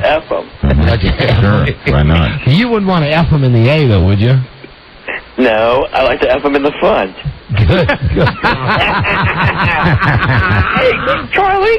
Hi, Tom. Hey, Charlie. Tom, you've lost your job at FedEx Field. That sucks. It's 4:50. We have to break because we have our fantasy draft coming up, but we're not getting to all these jokes. Whee! Fantasy draft. Hey, Tom, we got to go. Now, it's a WJFK show now, so take us to break. It's a WJFK show. Don and Mike go to break. WJFK. Right. Okay. Hey, Mike, go. Yo, what? Summer's over. Vacation's behind us. It's time to focus on the task at hand. Doing a great radio show? Nope. Getting all of your casino escorts, hosts, to call 1-866-SINGULAR. Then we can focus on, what was her first name again? Jacqueline Vargas. JB. Easy enough, Don. Singular Wireless has great calling plans, i.e. Family Talk, that allows you to add a line to your existing calling plan for just $9.99 per line per month. Your entire family can share one pool of minutes, one bill, one easy plan, and enough lines for the whole family. Did you buy this phone for your dear sweet mother? I did. My mom loves her phone. Singular Wireless is fantastic. Make sure they know that we sent you. Our names are Don and Mike. Certain restrictions apply to any Singular Wireless store for details. WJFK. What exactly are we looking at here? What do you mean? What? I mean, is it the Is it the Frank or the Bean? Right. I don't know. It looks like I think it's a little bit of both. Break the vein. WJFK. They're guys. Don and Mike. Right, 5 o'clock. You're listening to our show on 106.7. Now, I want to get back to this Jerry stuff, because we've only just started to get into the weirdness of Jerry Lewis. Because really what we've played you now is just Jerry being normal. The weird world of Jerry is what it should be called. But we do have breaking news from all things WJFK. This is a big story. Wow. A huge story. So let's call now and see if we can get one of the newsmakers on the line with us. And incidentally, a lot of people around here are going to lose a lot of money today in the employee pool. Myself included. I just went down the hallway and I saw several people packing up their bags. Wow. It's a monumentous day at WJFK. I think Your call has been forwarded to an automated voice. Oh, no. Let me try. Oh, what's his number back there? What is it? Don't know. This is huge. Buzz, what's Alan's number? That's who. You know, it's amazing to walk through the building here and see. Go ahead, Buzz. 460. See tears of joy and tears of sadness. Well, I'll tell you my quote after. We'll see if we get a hold of Alan or not. Then I'll tell you my quote to Rob, and I would like to be officially quoted like this. As you know, in our new contract, we're not allowed to directly speak to the press. However, the press can listen to our radio show and discern anything that we say on the air as being something quotable. I saw tears of joy, I saw tears of sadness, but mostly I saw tears of indifference. A lot of that. Well, let's see. Would it be safe to say you're the happiest guy today, Rob? Hey, stick a fork in me and I'll just spew joy. All right, let's see. Don't get any on you. Memo. to staff from Michael Hughes. R.E. Alan Linewand. I am pleased to announce that Alan Linewand is officially, and that is underlined, officially, the Vice President and General Manager of WJFK. Wow! While carrying the acting title for quite some time, no, let's be honest, 18 months. Too long, baby. Yeah. Alan has demonstrated his ability to lead the WJFK operation, baby. He deserves us making it official. Alan, and then here you go. Here's where the guys start swinging their D's. Alan will continue to report to me, and be directly responsible for WJFK and the Redskins Radio Network. I look forward, guys. Hold on, Alan's on hold. Here he is now, everybody. Alan. Hey, guys. There it is, ladies and gentlemen. It's official. 18 months. You waited patiently, and it's finally yours. Nobody was waiting. I was just doing my job. However, shucks. Let me just say this. Shucks. Let me just say this. How dare Michael Hughes, who doesn't like his name being said on the radio, but too bad, how dare he slam you in this greatest of your accomplishments. Right. You finally, after teetering on the edge for 18 months, finally the brass ring is firmly in your grasp. Yet, I'm reading the press release. Alan Limon is officially the Vice President and General Manager of WJFK. You have to play music with it. Holy, you kidding me? Yeah, come on. Alan will continue to report to me. I look forward to his partnership and the entire team. You know what I do with this, Alan? I use this as toilet paper if I'm you. Yeah, I mean, we're not going to read between the lines here. You the man now. Right? Well, hey, then why don't you move Michael Hughes out of that old office upstairs? Listen, Michael's got a nice office. He should stay in it. And I've got a nice office. I'm going to stay in mine. No, Alan, let's be honest. Now that you're the general manager, let's be honest. I think it's time for you to break down a few walls and really make an office sweet. That was Ken's office. Your office is a little big, isn't it? Hey, here, see? Now, see? He's feeling his oats, ladies and gentlemen. That office upstairs, that corner office, used to be the late Ken Stevens' office. Right. That's the general manager's office. There's a lot of significance to having... Who's on the hotline? That's Bart. Oh, tell him we got to wait to do the draft. We'll call him. Hold on, Alan, I have a more important call. Hold on, please. Okay. Put Bart on hold, because I know he's doing stuff tonight. Hey, bud? Yeah. Hey, here's a shock. We're running late. No. Yeah. What time do you got to go to your thing tonight? 5:30. All right. Well, we'll probably we'll be able to get the first round in, and we'll call you back. Are you in your dorm? Yeah, I have some grand news, Dad. What's that, bud? My car got towed. Again? No, that was a ticket before, and that got erased. Okay, it got erased. Why did you get your car towed? Because I just found out there was a message on my machine. I didn't know how to use, like, a voicemail here. And it was like, you need to move your car from the main student parking lot because on game day you can't park there. Oh, so they towed it on Saturday? Yep. Oh, my. All right, well, you know what to do in that situation. Call Mom. I know. I got to go get it tomorrow morning.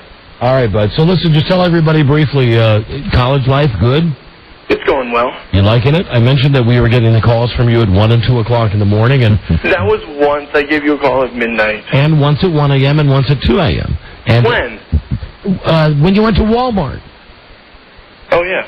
Yeah, that was at 2 in the morning. So you're having a great time? Yeah. Finding your party tonight. And you're going to what? I got a rush party tonight. Oh, cool. Getting into his fraternity.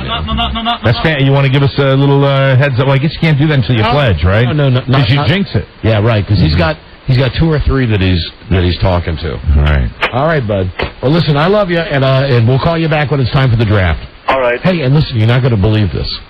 They finally gave Alan the job as general manager. Really? Exactly. How do you feel about that, Bart? Good for him. There you go. Yeah. All right, my boy. I miss you. I love you. We'll call you back as soon as we start the draft, about 10 minutes. All right. All right. Bye-bye. Bye. Bye-bye. Hi, Alan.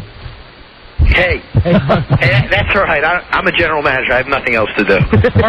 There you go. You know, he's taking it. He's grabbing it. You notice the change in tone? My son sends his best. Oh, thank you. Now listen, now that you finally have the job, Yeah. you're not the whipping boy anymore. You're not the interim guy. Right, you're the man now. What are you going to do to start cleaning up the mess around here? I mean, the riffraff. Let's be honest. Well, we could talk about what that riffraff is after the show, I guess. It's no need to talk about it. We'll just simply slip the list under your door. Why don't you go ahead and do that? Very good. Or you know what? Have your secretary call my secretary. Okay, listen, I just want to mention a couple of areas that are of concern to me. Now that you're the general manager. As if I didn't know this before, right? Well, no, just it's not the stuff that you think that we're arguing about. Well, now it's just now it just has a bit more urgency. Tim McWilliams. There it is. I've said it. I think that we all agree. Tim There's McWilliams. really no need for any more discussion. He has to go. Tim McWilliams has to go. You're the general manager. Make a bold statement. This is what general managers do. When they get the job, they fire somebody. One beheading, one big public beheading. Just to show everybody you got nuts. Just to indicate that you are the man. Okay, I'll get with Julie on that. Thank you. And if not Tim, Julie would be fine. It'll be up to Julie. Very good. And Alan, congratulations. Anyway, so what else? Some things never change. Alan, things are good here on 106.7 WJFK. Well, hey, you guys sound genuinely happy, and I'm genuinely surprised. Oh, don't mistake that. We're simply doing a show. It's an act. Oh, okay, that's... You know how mad we are. And you know, Alan, just what a tight wire it is that we're walking on right now, and you're walking on it with us. Because at any given moment, we could just flip. Right. At any given moment, we could let go with everything. And fall into the abyss. But you won't. No. The abyss of anger. But you won't. We've told you that we won't. And You are men of your word, and I appreciate that. for a couple of days, we won't. Yeah. But it's been great having you on the Don and Mike show on WJFK. Congratulations, General Manager Alan Meinwand. Yeah. Well, How much would you pay me if I called Ken right now to get his response? you don't have to do that. I can call Ken separately, but you don't have to do it. No. I'll talk to you. He's getting out his Rolodex. I got my palm. Phone rings, I'm gone. Well, you won't hear it. Hold on. We got that whole dumb phone rule thing. All right, listen to me. Yeah. Listen to me, guys. No. I do have work to do. All right, go ahead. All right, go ahead, Alan. All right? All right, bye-bye. Congratulations. Thanks, guys. Congratulations, 18 months. No, it's not been that long, but time. Thank you. All right. Bye-bye. Thanks. Congratulations. All right, appreciate it. Thanks for being on WJFK. There he goes. There he goes. He's fun. You know, I'll tell you exactly what I told Rob, and I swear to God I said this. I said, Rob said, what do you think? And I said, it's better than if they hired a real guy. I mean, hey, you know what? Here's the deal. Always nice to know the commodity. Yeah. All right. Always nice to know what we got. Shall I call him? I have Ken's number. Give him a call. Couldn't hurt.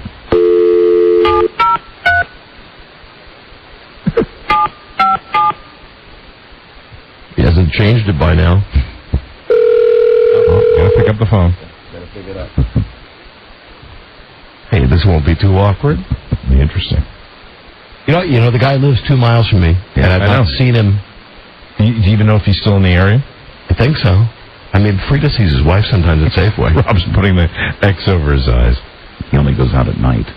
No, I'm not going to get it. I'm going to get a machine.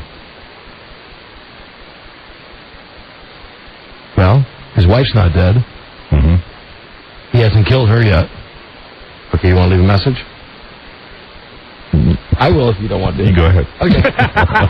Hold on. No, I will. I'll do it with you. Hold on. I'm waiting for the beep. Okay. There you go. Hello, Ken. Hi, Ken. Don and Mike, so happy. Hi, Ken. To tell you that I think you owe me some money, because I'm pretty sure we bet on this a long time ago. Alan was named general manager today. Yes, we're not sure what the pool was. It was many, many moons ago, but we'd certainly love to have you come on the show. I mean, give us an update. I remember one of those times when we were talking about him behind his back, when you said something like he'll never make it. Right. That you could drop dead or be hit by a car or, God forbid, get fired. He was named official general manager today. We're pleased to announce Alan Leinwand is the official Vice President and General Manager of WJFK. However, you'll probably be interested to know, too, that he still answers to Michael Hughes. So there still is a food chain thing happening. This is true. All right, Ken. Don and Mike calling. See you in the funny papers. So long. Bye-bye. Until next time. I'm so glad we had this time together. You know, always a good time when we're spending time with you. Time. Best to Jeremy. Time. I'm going to hell. Roz, don't hate us. Right, it's just shtick. We like you, Roz. Bye-bye. See you at Safeway. Neighbor. Okay. Rob, I'm not playing that. Okay. That's cruel. That is. Are we clear? Yeah, that's it. That's it. We're clear. Oh, what a hoot and so totally refreshing. There you go. All right, 5:13 on WJFK. Wow. We have the fantasy draft. Are we ready to dive into it? Oh, we got a break first. Rob, dope. I know we're still on the line with Ken. Okay, I just checked. I was trying to strap Mike into saying something about it. I think I said it all. All right, now I'll hang up on it. Okay. Because he's going to have like a 4-minute message on his No machine, need for that. and he's going to be pissed at us. What are you going to do, fire us? I know. There you go. Okay. Bye, Ken. Yeah, I'm gone. What, Robbie? God, Rob. He's going to be pissed because you left a 4-minute message. Yeah. That's why he'll be pissed. Yeah. Right. Everything else is fine. All right, we'll start the fantasy draft. You know, we never got to the rest of the Jerry stuff. We're still on the line with Ken Machine. I know. We're still on the line. I know we are. Buzz, you want to say anything? Does he owe you any money or anything? Not that I know of. Just hi to Roz and best to the kids, I guess. All right, very good. There you go. Okay, hang up now, please. Please hang up. You're making Come on, it's good awkward. You're making me squirt. It's good awkward. We're calling the general manager who used to be the general manager to tell him that the other guy I know. got the job finally. General manager. The new general manager got the job. It's official. And Ken, you wouldn't believe the CF we're going through with the network. Oh, my God. It's worse than when you were here, when you set this great deal up. Well, let's not get crazy. See? You did it. You stayed on long enough. Jesus. You're right. You're right. We wish you good luck. Yes. Ken Stevens. Have you thought about XM? Jeremy's at Cirrus. Call us sometime. I'd love to get Ken on the show. We'd love to chat with you. All right, Ken Stevens, good talking to you. Hey, what happened? Right, much love. Mean that from my ticker. Mean that. Bye-bye. Got a new contract done 8 months before it was up. He probably knows that. I guess he does. Okay, bye, Ken. And we're clear. I heard the click. Did you? What? Is it really? It's not really. Are you lying to me? Yeah, of course I am. Yeah, we're still on Ken's machine. Oh, Jesus. Okay, now there you go. That's it. Hey. Swear to God. Wow. We're done with it. Hello, Don and Mike, JFK. Hello. Hey guys, how you doing? We're doing very well. I'm listening up here in Baltimore. Whenever you say JFK over the air here, they push a button, 105.7 live. You want to hear it once? I'll turn the radio up, and if you say JFK, I'd like to, just for fun, I wouldn't mind hearing that. Okay, I'm turning it up. All right, here we are on WJFK. Wow. As we announced a little months ago. Hello. Hey guys, how you doing? We're doing very well. Sure. I'm listening up here in Baltimore. Whenever you say JFK over the air here, they push a button, 105.7 live. You want to hear it once? I'll turn the radio up, and if you say JFK, I'd like to, just for fun, I wouldn't mind hearing that. Okay, I'm turning it up. All right, here we are on WJFK. Live 105. That's funny. That is funny. Dummies. That is, hey, they're cleverer than we are. So dumb. Oh, Lord. What an interesting segment this has been. Yeah. Sure has. Kind of a trip down memory lane, and also a look ahead to the murky waters. Yes. That await us here on the Perfect Storm broadcast. Hey, listen, this is not a surprise. We're not throwing this on everybody today. Right. Okay? Hello? Well, never mind. We're going to get the whole area that I promised we wouldn't talk about. There's football to draft. We'll be back. It's 5:17. Don and Mike on 106.7. WJFK. And now with expanded traffic, because we have more time, here's Cunnies and Cars. At 5:27 on WJFK. Metro weather. The rain through tomorrow night, right, Buzz? Right. Through tomorrow night. Low tonight 68. High tomorrow. Now, northwest 79. WJFK. A bitter cold night. The Giants, with a victory against the Eagles tonight, could reduce the edge to a half a game. I'm not on camera now. We're in Philadelphia at Franklin Field. The score, the New York Football Giants 13, the Philadelphia Eagles 9. WJFK. Washington. Our number is 877-365-3636. You can also call 1-800-636-1067. Or try our double-secret Washington, D.C. number, 202-422-1067. But please, don't call us. Did you wash your ass today? I just noticed that. But please don't call us. Right. Yeah. No, they're not retarded. Don Geronimo and Mike O'Mara. No, he's not retarded. I'm 28 on WJFK. You know, we got all these Jerry tapes. Jerry! Have to roll to tomorrow. We only got the beginning of Jerry being Jerry on the telephone.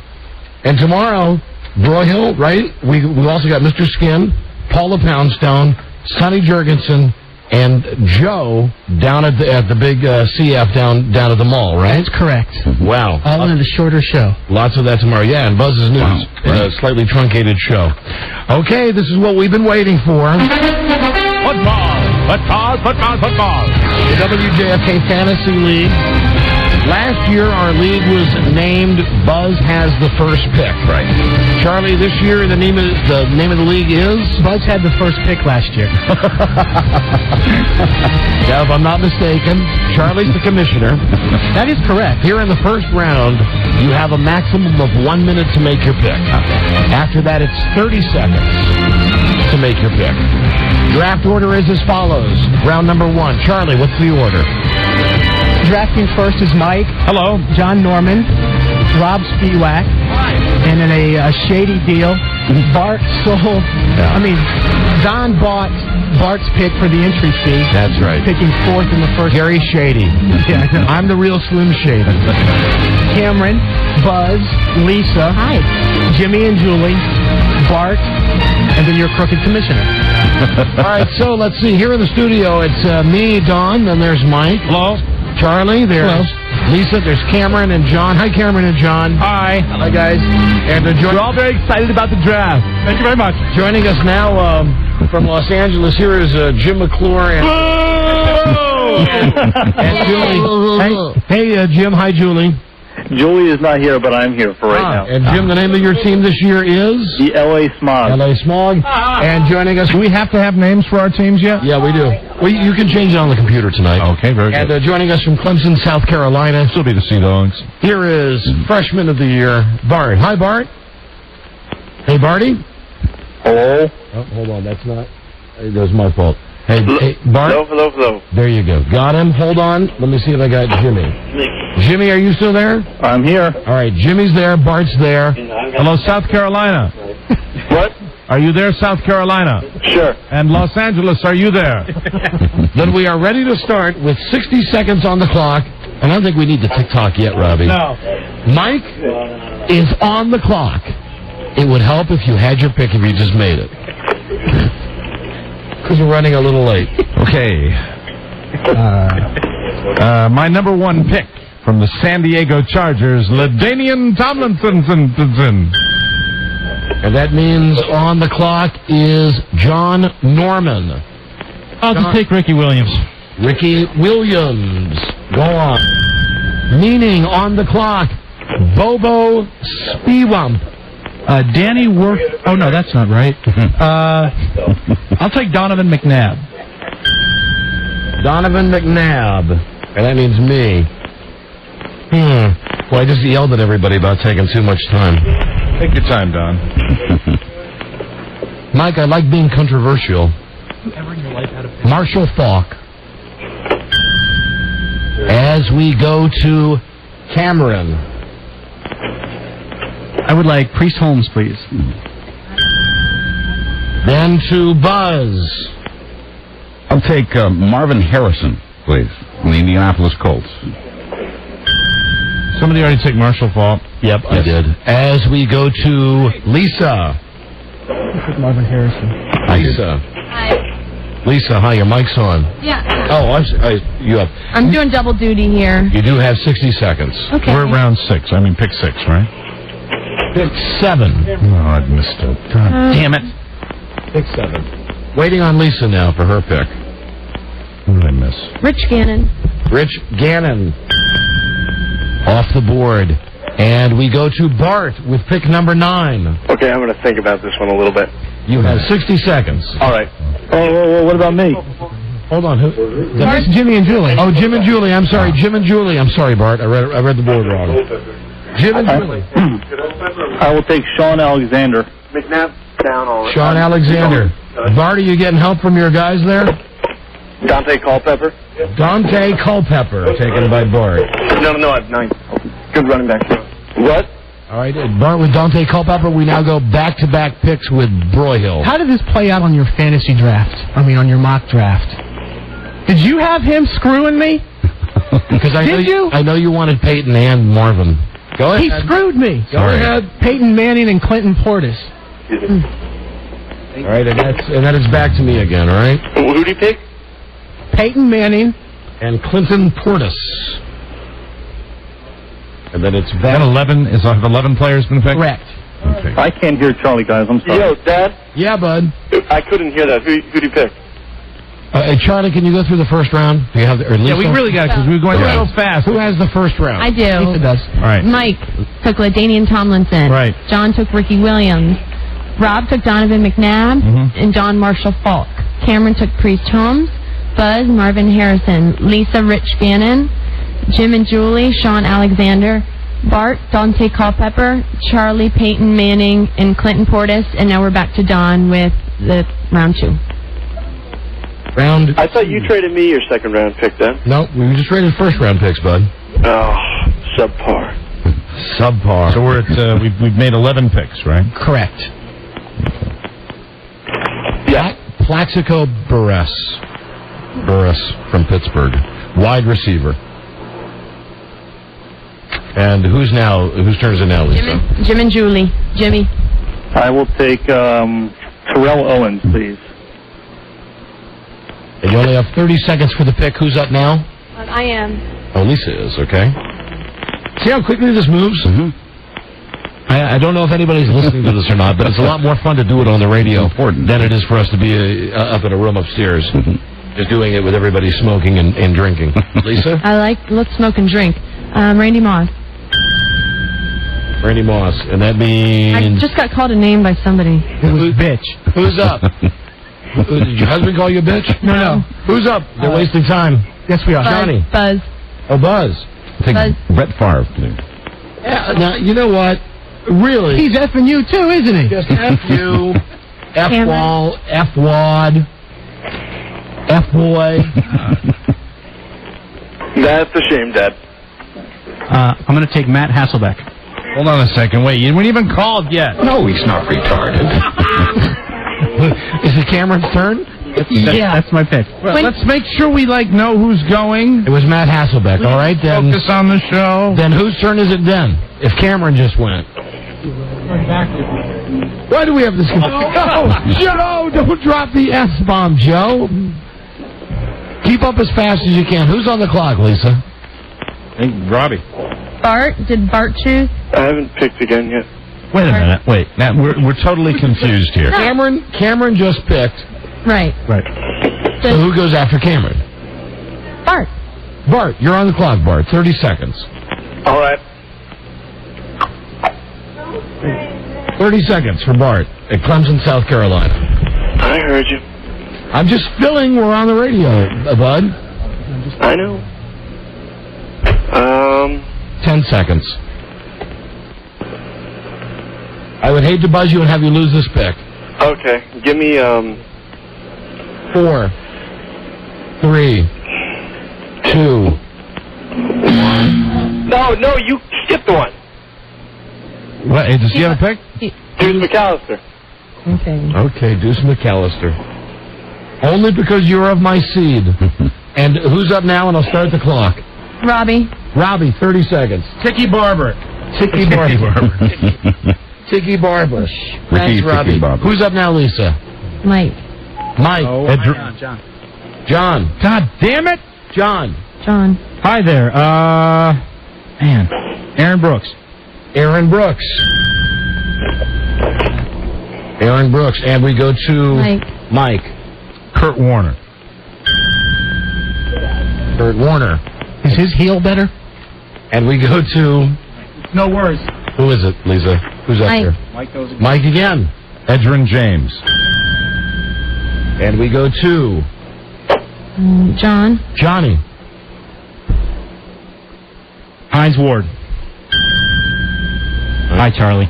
Hines Ward. And these receivers are going fast and furious. Who's next? Rob. Robbie. Everybody's looking in their books. Everybody's got the same cheat sheets. Right. Joe Horn. Joe Horn of your New Orleans Saints. And who's up now? Bart. Bart. Tampa Bay defense. An early run on defenses. Takes Tampa Bay. You son of a disc jockey. Who's up now? Cam.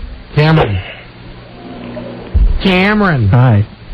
I will take Eric Molds. Eric Molds. Buzz. Off the board. Buzz. The Rams, Torrey Holt, please. Torrey Holt. Buzz does it. The Rams. Torrey Holt, please. Thank you, Buzz, for being efficient. Who's next, Lisa? Me. I'm on green. Oh, I'm on green. I thought you said I'm on green. Yeah, me too. Okay, I'm on green. Got it. Thank you Well, for your... if he's black, I am, right? Who's up now? Tens of thousands. Jimmy. I will take Jeff Garcia. He's a good pick. Yeah, hope he feels better. Hope his back is better. And after Jimmy? Donnie. Whew, about friggin' time. Steve McNair. Mike. I know, Rob's bugging me because all my players are black. Didn't McNair get into a little trouble in the offseason, too? Yeah, Bart, but who doesn't? Amon Green. Already gone. Already did? Okay. Your wife took him. Sorry. Eddie George. To Charlie Broyhill. Is it Charlie's pick again? Charlie again. Yeah. It's Charlie's pick again. Donald Driver. Yeah. Okay. And we go to who? Don. Who did Charlie pick? We can't hear him on the phone. Donald Driver and Eddie George. Thank you. Now you'll be able to hear. I put his mic in audition. Thank you. All right, boys. Oh, Jesus. Hold on. Give me a second. I got time.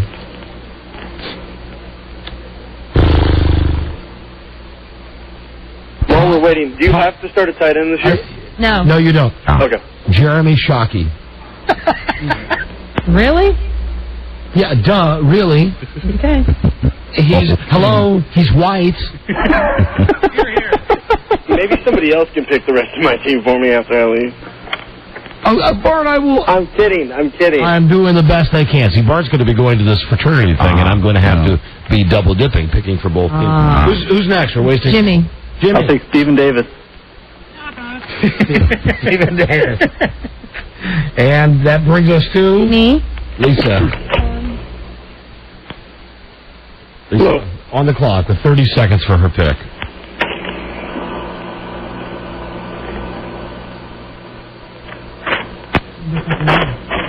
No fair talking with your husband. Just make your pick. See what they're doing? Anybody else see this? They're bickering, and they're keeping the microphone. She's holding it away. You got 5 seconds left. Okay. 4, 3. Tom Brady. Tom Brady. And we go to... Who's up? Buzz. Buzz. Drew Bledsoe. Look at Buzz, efficient, timely. He doesn't have anything else to do over there. I would like Cohen Robinson. Hey, wait till your name is called. Cameron Gray. It's okay if Cameron knows when it's No, but I mean, I don't know when my turn is. I'm looking at my paper. You'll hear it. Who's up now? Wait, who did he pick? Cohen Robinson, Seattle. Who's up now? Bart. Okay. It's been 3 hours since I got a pick. Mike, that's how it goes. You have to wait. I don't like to wait. Bart, you're first. Let me get David Boston. David Boston from your San Diego Chargers off the board. And we go to Robbie. Robey. 30 seconds for Rob. Looking at his master list. Much preparation. Master race. Rob's list is only white guys. That's it. Most of them Protestant. William Green at running back. Oh, you're Cleveland Browns, right? All right, who's up? John. Johnny. Hi there. Hi, bud. Thanks, sir. I'll take Amani Toomer. Amani Toomer. It's not a tumor. And Mike, back to back. Mike, 2 picks in a row. Mike Romero on the clock. In the hands of a practiced Derek Mason. From Tennessee. I know you got 30 more seconds for one more pick. Hello? Tony Gonzalez. Tony Gonzalez. And who is up now? John. Johnny. Johnny. Travis Henry. Buffalo Bills, right? Mm-hmm. Right. All right, Lily. Who is it? Robbie. Bobo. Hi. Now I feel like you might. Where's my pick? I'm waiting. Who's taking? Fearless Price. Fearless Price. The Rob Fearless Price. And we go to? Who are we up to here? I'm sorry, Bart. Yeah? Your pick. turn. All right. All right. All right. All right. All right. All right. All right. I'm over here now. 30 seconds, Barty. Looking. 30 seconds. Stand by, Cameron. Anybody taking Stephen Davis yet? Yeah. Yes. Everybody has. Fred Taylor? No. 5 seconds. You want Fred Taylor? Yeah. He's yours. Cameron. Cameron. Has Travis Henry been picked yet? Yes. Yes. Professor Gray. Hi, everybody. I'm going to take Lavernius Coles. Lavernius Coles. No, it's not, John. You effing homer. Who'd he pick? Lavernius I Coles. don't want him. The Redskins. And Lisa, who's up? Buzz. Jeff Garcia. If he's Already gone. All right. Nothing to do. We're at that stage now. It's going to get crazy. Come on, Buzz. Corey Dillon taken by any No. chance? I'll take him then. Take him. Corey Dillon of the Bengals. And Lisa. It's to me. And it's you. And I've restarted the clock now. Oh, I don't know about you guys in your cars, but the excitement right here on Main Street in Fairfax, It's tense. it's exhilarating. Oh. And South Carolina. Yes. Oh, and don't forget L.A. Lisa. Curtis Martin. Curtis Martin. Sorry, Charlie. Jimmy. I'll take Amos Zeraway. And the zero way of the Steelers. Thank you for having your pick. Who's up? John. Oh, me? You? Me? I'm going to ask a dumb question. Terrell Owens still on the board? No, he's not. Who did that? Was that you, Bart? No. I'm the worst at this. Rod Smith. Denver Broncos. All right, Charlie, back to back.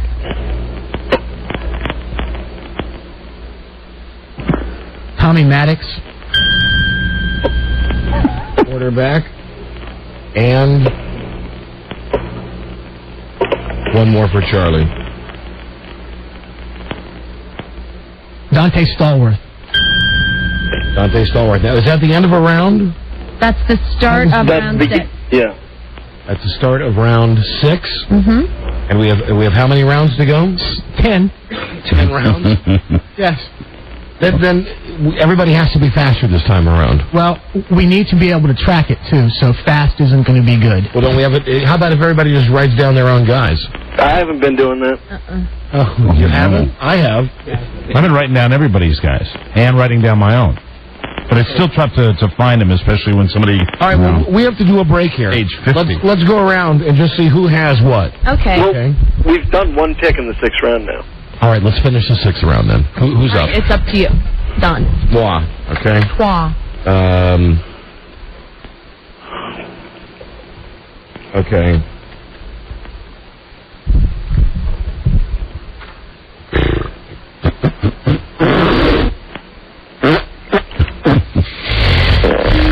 Miami defense.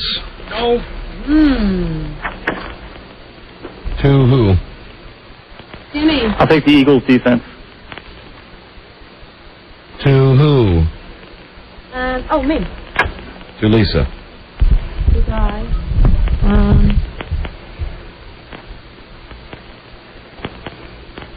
I will take the Steeler defense. Steeler defense. To who? Buzz. Buzz. I'll take the Carolina defense. There you go, Buzz. Cameron. I'll take Todd Heap.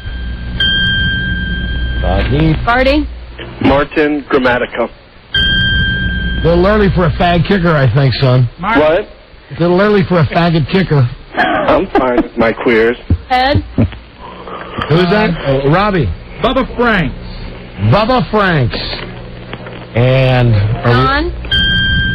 me again? John, I'm sorry. John. Dad. Yeah, bud. I gotta go. All right, hold on. Good luck. Brad Johnson. Brad Johnson. Wait till the end of the round. We're almost done. Hold on. Last round is Mike. Okay, last pick is Mike. You stay on until Uncle Mike makes his pick. Has Corin Robinson been taken? Yes. Only Beeline clings wall to wall with 3 strong adhesives. What is that? That's the excitement of college, Mike. Kerry Collins. Kerry Collins, and that would do it for the first 6 rounds. Okay? All right. All right, so Bart, you trust me to pick the rest of your team? Yeah. All right, have a good time tonight and good luck at the rush. All right, love you. Good luck. All right, love you too. Thank you. Bye. Bye, bud. Bye-bye. So we should all have 6 picks, right? Jimmy, hold on a second, please. You want to recap before we go to break? Does everybody know who they have on their own team? Yeah, I do. I'm going to go real quick. Okay, let's go in... I've got everything right here. Want to go real fast? Sure. All right, go ahead. Okay, Mike, LaDainian Tomlinson, Kurt Warner, Edgerrin James, Derek Mason, Tony Gonzalez, My teeth and Kerry Collins.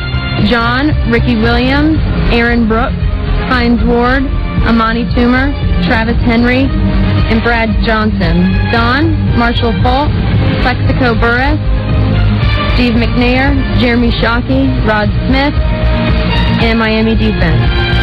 Cameron, Priest Holmes, Matt Hasselbeck, Eric Moulds, Corin Robinson, Lavernius Coles, and Todd Heap. Buzz, Marvin Harrison, Brett Favre, Torrey Holt, Drew Bledsoe, Corey Dillon, and Carolina's defense. Lisa, Rich Gannon, Randy Moss, Amon Green, Tom Brady, Curtis Martin, and the Steelers defense. Jimmy and Julie, Sean Alexander, Terrell Owens, Jeff Garcia, Stephen Davis, Amos Saraway, and Philly defense. Bart, Dante Culpepper, Deuce McAllister, Tampa Bay defense. David Boston, Fred Taylor, Martin Grammatica. Charlie. What are you laughing at, Mike? This is funny. Charlie, Peyton Manning, Clinton Portis, Eddie George, Donald Driver, Tommy Maddox, and Dante Stallworth. Is that it? Yeah. That's it? That's it for this. That's it for now. Okay. 1 through 6. Okay, when we come back... Well, let me ask anybody... Hold on there, Jim and Julie. Are we going to get any commentary on our picks? Well, I guess what I wanted to really want to know if from everybody at, are you listening to this? Anybody out there? Has everybody tuned out, or are you still listening to this? Has Trent Green been picked? No. Nope. No, he's not. You can have him. In my humble opinion, you can have him. I think my team sucks too, Mike. I'm not thrilled with my choices. I'm not real happy. I think Bart's team sucks too. I think Buzz, right now on paper, I'd have to say, Buzz has the best team. I feel good. No, he doesn't. Oh. Excuse me. I defer. Give me Mr. Competitive. Hello, 1067, Don and Mike. Hello. It's a dynasty. It's not a competition. Click, click, click, click, click. But you listened long enough to call us, though. Click, I just turned it on and heard the end No, of it. you're lying. Hello there, Don and... Oops. God, I hate dicks. You're surrounded by them. I know. Hello, Don. Those dicks. Don and Mike, 1067. Hello. Hello, I'm listening. I'm listening. Oh, get out of here. Hello, 1067. Yeah, I got a quick comment on the draft. Yes. First of all, the Patriots defense is just one of the best defenses of the year. Something going this year wasn't. Okay, thank you, Sports Radio. Hello, Don and Mike, 1067. Hey, I think this is great, and I think that Mike has definitely the best picks, and then Buzz has the second best picks. Hey, all right. Wrong. You're going to say wrong about everybody. Don and Mike, WJFK. Hello. Dick. Hello. Double dick. I was just playing. I mean, I've got no bone to pick with you. I know you don't. Hello, Don and Mike. Well, I don't even like sports, and I'm still listening. All right. Good comment. Yeah, you know, as always, who cares? Who cares what you guys think anyway? Yeah, but that was a nice comment. I know it was. You say who cares when it's bad. I know. Come on. No, he was nice. We'll break, and then when we come back, we have how many more rounds? 10, unless we do some during the break. Let's do some during the break. I mean, we have 4 rounds left. No, there are 16 rounds total. I don't have enough. Let's do some during the break, and we'll come back and finish it up. Okay, We'll be right back on 106.7, where it's 5:53. Be right back. WJFK. God damn it, Eddie, it's not the knee. Hey, it's my shoulder. WJFK. Floor. It feels like it's full of gravel. Well, it's always felt like it was full of gravel. That was an extra one. We didn't mean to do. WJFK. That was an extra one too. Come on, give me a B12 shot. That's what I want. Wasn't messing with her knee. Yeah, how you doing, baby? All right, Del, you gonna get a shot? No shots for me, Turkey. I can't stand needles. Hey, you gotta master the technology of this game. Yeah, how do you do that, man? Take all those pills and shots, man. Does terrible things to your body. You last long enough, you'll realize the only way to survive is the pills and the shots. Oh, not me, Turkey. I got respect for my body. You'll get past that. At 6:04. WJFK Metro weather, rain. We're not going to finish this draft up on the air today. We want to get to Buzz in the news. Low tonight 68, high tomorrow 80. Northwest it's 81, and everywhere else 79. WJFK. Oh, right. They will do you well, Don and Mike. All right. We attempted to keep the draft going during the commercial sets.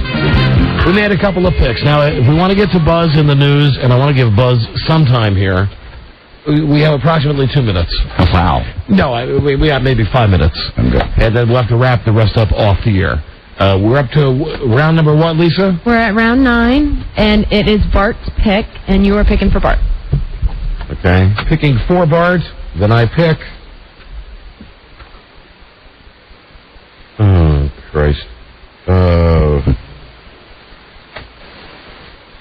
Drew Brees.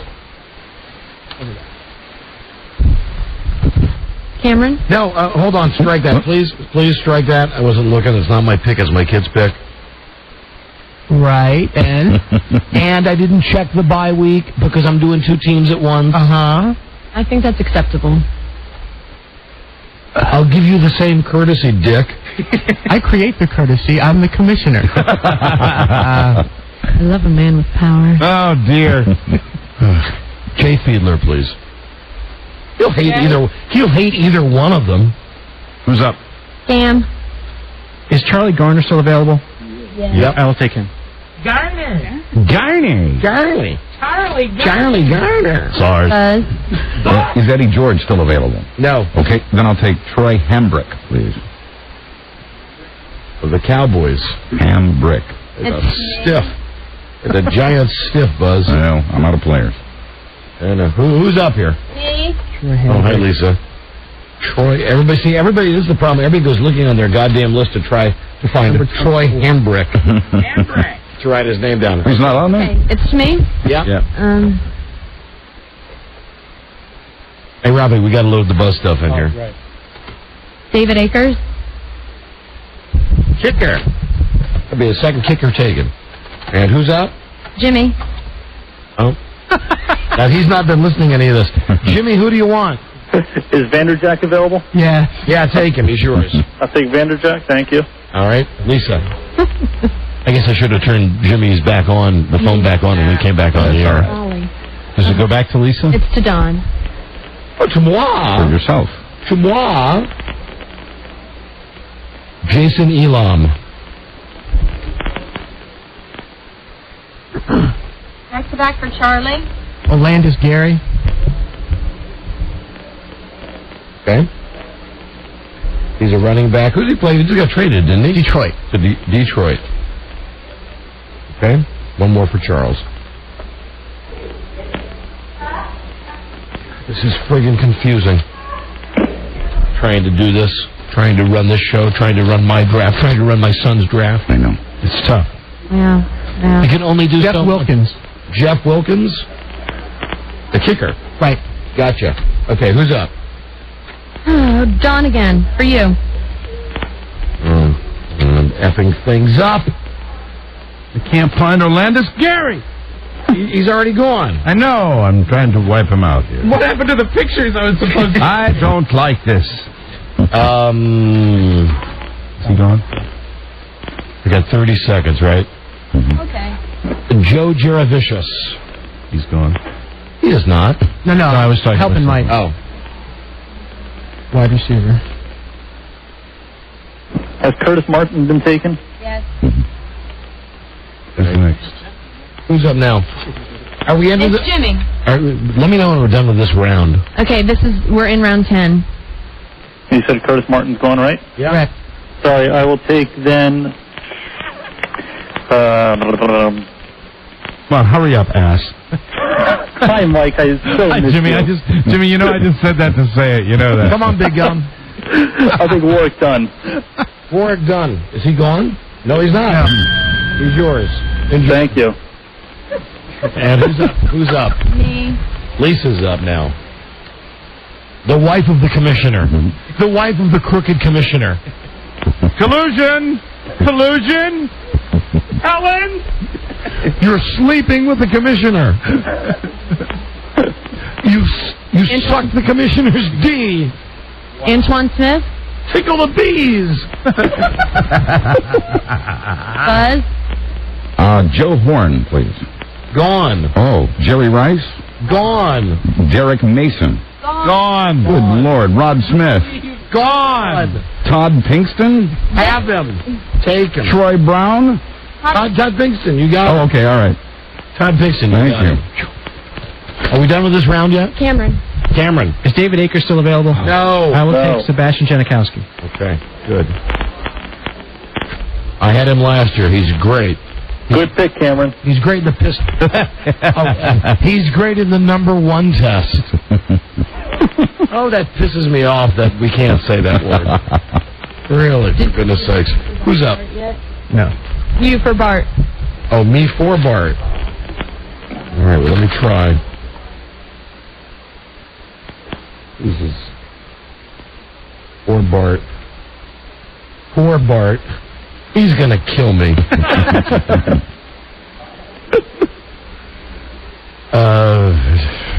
Wayne Crabette. We're picking all the guys he likes. Yeah, I'm trying. I'm really trying. Rob, and going to really make the season. This is an earth-shattering pick. Robbie. Antoine Randall L. Of the Steelers, right? Yes. Their number 3 receiver.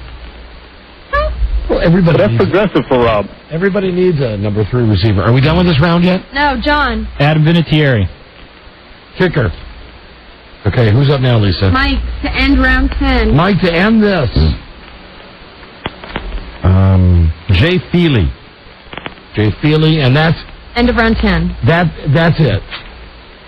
That's it. That's all we're doing on the air. Very good. We're going to get the rest done off the air. God damn it, Eddie, it's not to me. Hey, it's my shoulder. I hit my shoulder when I hit the gym floor. Right. Sorry about that. WJFK. Sorry about that. Hey, Mike, we're still on the air. Why do you have your headphones on? I'm exhausted. I'm sorry. I was excited about getting Feely. Jay Feely. He's my number 1 rated kicker after all those kickers with Vegas. I'm going to call Jacqueline Vargas. All right, let's all make sure. I'm counting my guys. I have 1, 2, 3, 4, 5, 6, 7, 8, 9. I have 10 guys. I have 10 guys. Everybody have 10 guys on their team? 10. Yes, sir. All right, then there's 6 more to go. Rob, you have how many? Oh, Rob, F you. Rob's over there going, I only got 7 guys. I only got 7. All right, we're going to do the rest off the air because we want to get to Buzz with the news and the comments. During break? Yeah, I want to do it all during the Right next now. break. Okay. During the next commercial break. Then here you go, Lisa. I'll put this on hold. You can talk to Jim and Julie on the telephone. And while we're doing that, let's see. What does everybody think of their teams? Do you think I feel better about my team than I did Pretty before. happy, yeah. I've always liked mine. Cameron? Go Skins. Yeah, Cameron's got the Washington You're a Redskins. sap. You're a suck-up. Because you have that job, you don't have to pick. You're a bigger suck-up than Sonny is. John, you like your team? So far, so good. Robbie? Miserable. Miserable. I don't know. Verdict's out on mine. Who knows? God, I took that queer Shockey. I don't know why. Yeah, you needed a tight end. He's just so dreamy and so outspoken. But he's just such a powerhouse in the Giants offense. But he's no Tony Gonzalez, who I have been waiting for years. They're going to do love Steve McNair. And Marshall Faulk, you better not Faulk me over this year. And I will tell you, I don't think my running backs can be beaten. They are? LaDainian Tomlinson, Edgerrin James, and Deuce Staley. I don't Those know are my if he's 3. going to play much. 2 out of 3 is not bad. Well, it's good to have a backup. Yeah, I think Bart's happy with his team. He likes the Jets and the Buccaneers, and I try to do my best for him. And if some of those picks don't work out, well, c'est la vie. And in the great tradition, World where owning a radio my receivers suck. was strictly forbidden. Fairboat? One man found a way to bring Isaac Bruce's history, right? Basically. That's me. He made it up. No, Isaac Bruce is a good receiver. Torrey Holt's number 1, but Isaac Bruce is a good, solid number 2 receiver. Derek Mason, pretty good? No. No.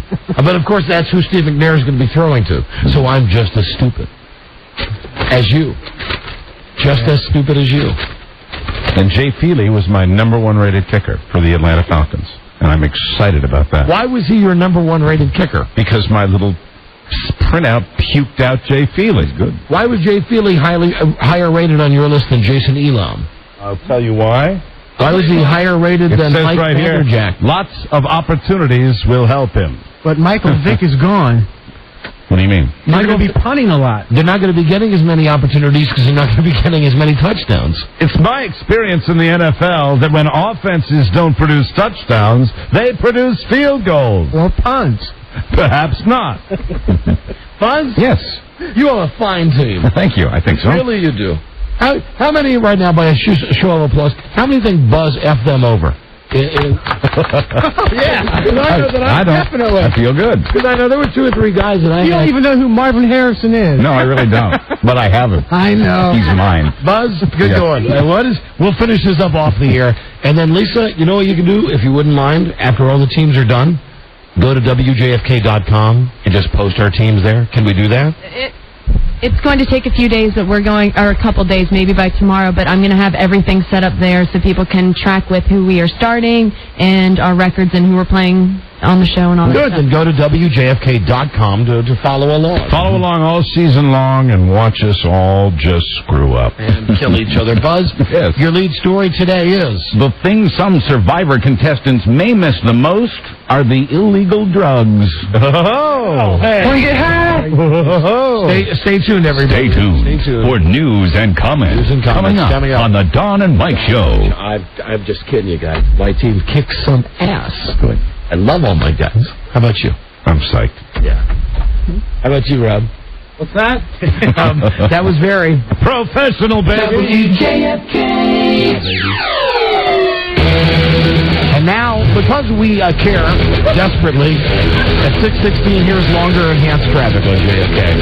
It's a word from Planet Crackpot. Don and Mike. WJFK.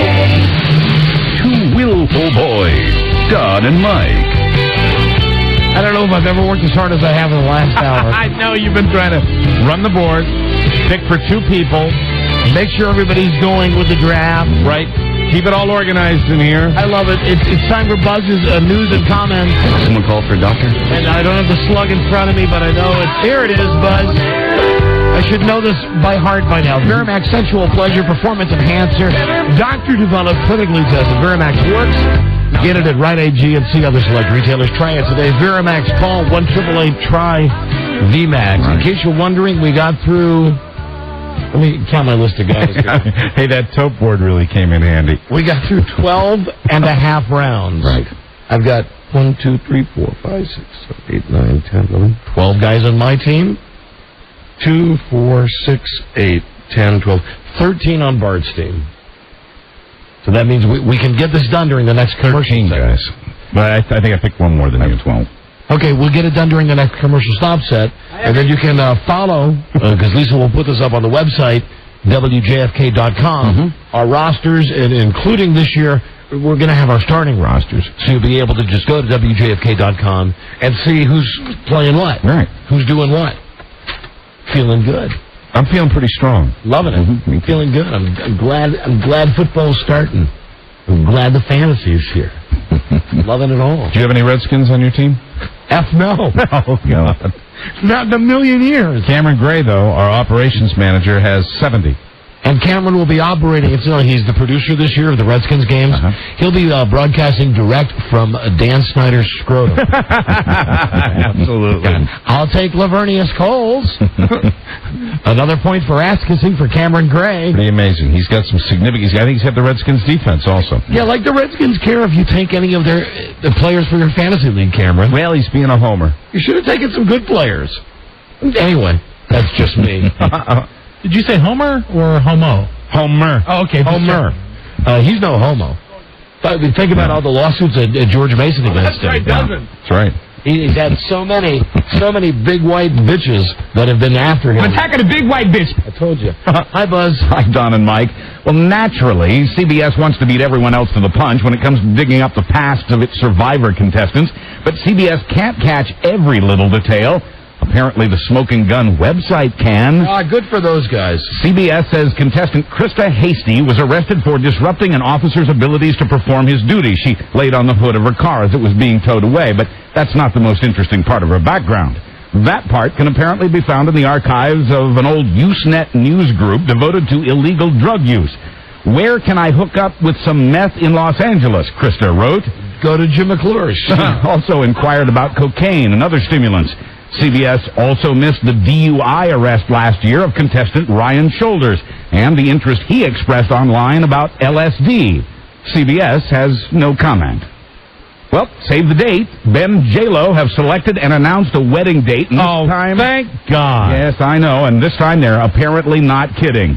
Sunday, September 14th on a hillside near Santa Barbara, California, maybe at a winery. You know, Buzz, your microphone sounds nutty. Yeah, it does. A little distorted or something. It's over-modulating.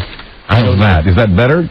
Yeah, that's a little better. Thank you very much. Sorry to get technical on your ass it's there. Important. No J-Lo joke intended there. Right. About getting on your ass. The Biltmore is catering. About 400 guests got phone invitations last Thursday. They'll get details on time and place 4 days before the wedding. You know who's been invited? Who? Mike, please pay attention to the show. Who's been invited? To what? To the wedding. To J-Lo and Ben's wedding. What are you doing right now? I can multitask, baby. I'm multitasking. I was waiting. That pause was because I really wanted to know what you were saying. Go ahead. Ask me again. Who's been invited to the wedding? What wedding? J-Lo. I'm just busting your balls. Someone famous? Yeah. Jay Leno. Oh, no. Now, why would you invite Jay Leno to your wedding? Because they're dinks. I know because they're just out of it and they believe their own press. I know. I was reading a list and it's like it's people like Christian Slater and Crispin Glover and then Jay Leno. Jay Leno does not belong at anybody's wedding. No. Brother Casey Affleck is the best man, but Matt Damon, Bruce Willis, Matthew Perry, and Alec Baldwin will also be there. California is where J-Lo married dancer Chris Judd in the month of September. That was her second marriage. It lasted 9 months. This will be Affleck's first wedding. It's still mostly good to be Cameron Diaz, besides being the most highly paid actress in New and Hollywood. improved Joker products. One of the loveliest, in my opinion. She's on vacation in Hawaii. Put a hook in that mouth. Oh, but you'd love her if she came walking in here. You'd love her. It won't be a hook. But I think all those women that you don't like because they're members of the Big Mouth Club, I think if they rolled into the studio live, you would be taken aback. New and improved Joker products. You know, I was watching on Any Given Sunday last night. It's ridiculous. They run that movie sexy in that. On Channel 7. How can you possibly run that movie on regular TV? No. You can't. I mean, there's so many things. Every other word's a cuss word. You can run Entrapment on regular TV, but you can't run on Any Given Sunday. Excellent point. Yeah. Because in that movie, it might as well be called Spotlight on Catherine Zeta-Jones's perfectly formed ass. Oh, she is so hot. In those leather pants when she's doing that deal to go underneath the lasers. Perfect for network television. Yeah. So that's okay, but you can't have Al Pacino yelling at Lawrence Taylor, calling him an a-hole. And that Insomnia movie I watched last night, that's that I didn't see when it was in theaters, which is Al Pacino and Your Man. Yeah, and I fell asleep. I fell asleep watching it. There's an advertisement, but because it's called Insomnia. Right. But my point here about Cameron Diaz, though, New and improved Joker products. that I saw her last night on Any Given Sunday, and I was just drawn to the fact she has such a friggin' fish mouth. Yeah, but remember when she was on Leno, when she had that, remember Mr. Skin? I just got excited to see a nipple. That's all. Sure. She's got a fish mouth. Julia Roberts has got a fish mouth. I love me the big fish mouth. Great teeth. Beautiful choppers. Too many teeth. But if you had to ask me who would I do between Big Mouth Roberts and Big Mouth Diaz, I'd say Diaz. I'd probably do Diaz, too. For you. Well, things turned ugly for Cameron on the first day of her vacation, which was also her birthday. She broke her nose in a surfboard accident. She tells the Associated Press she's totally bummed because she can't go surfing anymore. New and improved Joker products. But with that body and over $42 million a year coming in, she'll find something to do. Sure. Scene-stealing actor Johnny Depp says he was ecstatic when they renamed French fries Freedom Fries, quoting him, grown men in the U.S. government showing themselves as idiots. Depp, who lives in France with his French wife, does not like President Bush or the way Bush criticized France for not backing the war in Iraq. And in Depp's current opinion, America is like a dumb puppy that has big teeth that can bite and hurt you. Aggressive, end quote. Well, you should remember, we buy tickets to his movies. That's true, and it looks like he may be the next Willy Wonka in the next movie version. That's not a bad choice. Oh, please. That is really not a bad choice. He's weird enough to do it. You look at Ed Wood and you look at Edward Scissorhands. I know, but the whole he's got that weird thing going pretty well. Oh, okay, now here's the thing, Oompa Loompa. Yeah. Why remake Willy Wonka? Well, Gene Wilder was the definitive Willy Wonka. I agree with you there. They ruined the Jim Carrey, the Dr. Seuss book. Right. I've seen the ads for the Mike Myers thing as the Dr. Seuss, Cat in the Hat. Right. It looks awful. Why take a classic movie, which up to this, even to this day, there are parts of that movie that when I was a little kid would scare me. Yeah, of course, it was great. Wait till the next one. They made it a much darker. The book was kind of dark. Oh, the book is very dark. And the scene in the tunnel, if you watch it in slow motion, there is a chicken getting its head chopped off. Wow, it's a great kids movie. But what I'm saying is, Robbie, even as is with all that, it is still a great kids movie. I don't need some dick like Tim Burton getting his hands on it going, I have to show the dark side of Willy Wonka. Is it Tim Burton? The author, Roald Dahl, never liked the Gene Wilder version and had his family, or perhaps he even did, approve Tim Burton as the director of the next movie. So maybe it'll be more You know true what? to I the didn't book. even know that. I swear to God, I didn't know that. That just sounds like the kind of thing that Tim Burton... I'm not a Tim Burton fan. I'm really not. But this is one particular subject where you might give him a chance on this one. Who knows? Make-believe DJs Opie and Anthony are still gainfully unemployed, and their home station, WNEW New York, has changed formats and call letters. But the company that owns that station, and this station, could still be fined for the incident that yanked O&A off the air. The incident was the broadcast account of a couple supposedly having sex in St. Patrick's Cathedral. That's a good bit, Buzz. The FCC's ruling could come any day now that it has a recommendation from its Enforcement Bureau. The company could be fined $7,000 to $27,000 for each incident of indecency. No idea yet how many incidents they'll cite. A poll by the paper New York Newsday shows that only 43% of the public believes the station suffered enough. The majority wants more punishment. Those people should go to New York and try listening to that station. That's punishment enough. You'd hear. They're punishing everybody in New York constantly. It's horrible. Blink 102.7. There will be a debate among the California gubernatorial candidates tonight. Arnold Schwarzenegger will not be there. He says, that he doesn't care to participate. He says he'll show up for the one September 24th. People do judge you by the words you use. You don't let him get away with it. When you speak well, you command respect. Most people surveyed say they still don't know where he stands on the issues. You know, of course, because he doesn't know where he stands on the... He doesn't know where to stand on the mark when he's making a commercial. It's ridiculous that he's going to get away with not being able... You know, when they're all out there debating. How many are going to be? 300 people up on the stage? I says, jingle all the way. How about the big old... Hey, I flex the muscles for you. And Brazil has my favorite body part. The ass. We never got to all that stuff. Excuse me, Buzz. We never got to all that stuff in We Magazine. Right. About Arnold talking about having sex with a black girl and how some guys could get it up in front of other guys. Right. And they didn't mean that they were fags. I mean, his words, not mine. Sure. Yeah. It didn't mean that the guy was a fag. That's all right. I like the big orgies. Bring in the great ass. For months, we've been hearing the opinions of actors and singers about the war and about our Republican president. And now that Arnold Schwarzenegger is running for governor of the state that many stars call home, it's eerily quiet out there. The man who runs the Hollywood Reporter says he thinks stars aren't talking because many of these Democratic performers are also friends of the moderate Republican known as Arnold. Well, whatever the reason, Buzz, here's my humble opinion. I've said this before. Just shut up. Shut up. Shut up and make TV shows and make movies. Many of them... We don't really care what you think about politics. And isn't Arnold the ultimate big mouth? Oh, yeah, and Arnold more than anybody. Right. Shut up. Well, a lot of the actors and singers have the same talent agents or are friends of Arnold's Democratic wife. Most of the Hollywood money, however, so far has gone to independent candidate Arianna Huffington. She's gotten donations from Seinfeld's Larry David, Pulp Fiction producer Lawrence Bender, ER's Noah Wiley, and West Wing's Aaron Sorkin. He must be high.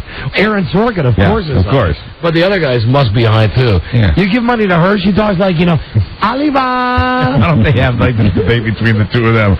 I don't understand what you're saying. Well, you're just so crazy. Well, I don't want to go to Arnold. Right over. Buzz, hold on. All right. We got a break at 6:38 on JFK Extended Traffic coming up. We'll be right back. WJFK. 21 till 7 on 106.7. Gosh, I hate to interrupt. It's all been so incredibly fascinating and entertaining and instructive. Really, the time has just flown by. WJFK. I don't know about you guys. They wish that they were prettier. Don and Mike. 6:48 on WJFK. 106.7 FM. Wasn't it easier when we used to do it like upstairs? It seemed like we did it easier on the air last year. Yeah, well, we just pressed for time. Is that what it was? Yeah, we did too much with Jerry Lewis and the other stuff. I think last year we had a few more breaks on the air that we did. Yeah, so I'm counting my players. I got 1, 2, 3, 4. Hold on. 1, 2, 3, 4, 5, 6, 7, 8, 9, 10, 11, 12, 13, 14, 15, 16. I should be done. Do you have me as done, Lisa? Yeah, you're done, but we need one more pick for Bart. If you want to do that. I'll do that. I'd be glad to do that. Right now. Right. And I need to pick one more, too. Right now. And I need one more. For Bart, Joe Nedney, kicker, Tennessee. Robbie? Hold on, we're wrapping it up here, guys. Jeff Reed for Pittsburgh. Jeff Reed. Okay, good. Throw all this junk away. All right, who's next? John? We're almost done with our draft. We're almost done. Almost done. One pick. And Mike. Kyle Brady. And with the last pick, Mike. Packers defense. And that's it, we're done. Is the Packers defense taken? No. It's yours. It's yours and Jacqueline Parker's. So thank you, baby. Everybody, thank you. Lisa, how long until you get all this stuff up on WJFK.com? So, going into the weekend, people will be able to follow it with the weekend football. All right, thank you very much, That won't be too tough a job. God, I can't keep any of this straight. Wow. And my kid's going to be out at this rush party tonight getting drunk. Meanwhile, I got to tell him, hey, hello, some of the players that I drafted for you will be playing tomorrow night. Very, very interesting. So he's going to have to get his lineup together. Oh, That's right. We all have to get our lineups together before tomorrow. Not unless you don't have any Redskins or Jets on your roster. I've got Jets, baby. Jets. Nope, I got none of them. Do I have any Jets? Wait a minute. Hold on. I got none of them. Cameron will know how he did this week tomorrow night. He'll be done. Poor Cameron. He's the Larry Michael of the draft this year. I don't have any Jets. I have none. Then call Jacqueline. Jacqueline Vargas. I'm coming out to the Venetian again. You have the night off. Hi, Buzz. Hi, Don and Mike. Arnold Schwarzenegger has apologized now for his bragging about group sex and pot smoking in a 1977 interview, but he may have some more explaining to do. Fellow former bodybuilder Rick Wayne says he and Arnie were talking about apartheid in South Africa in 1975. Oh, here we go. Here we go. Quotes Arnold as saying, if you gave these blacks a country to run, they would run it down the tubes, end quote.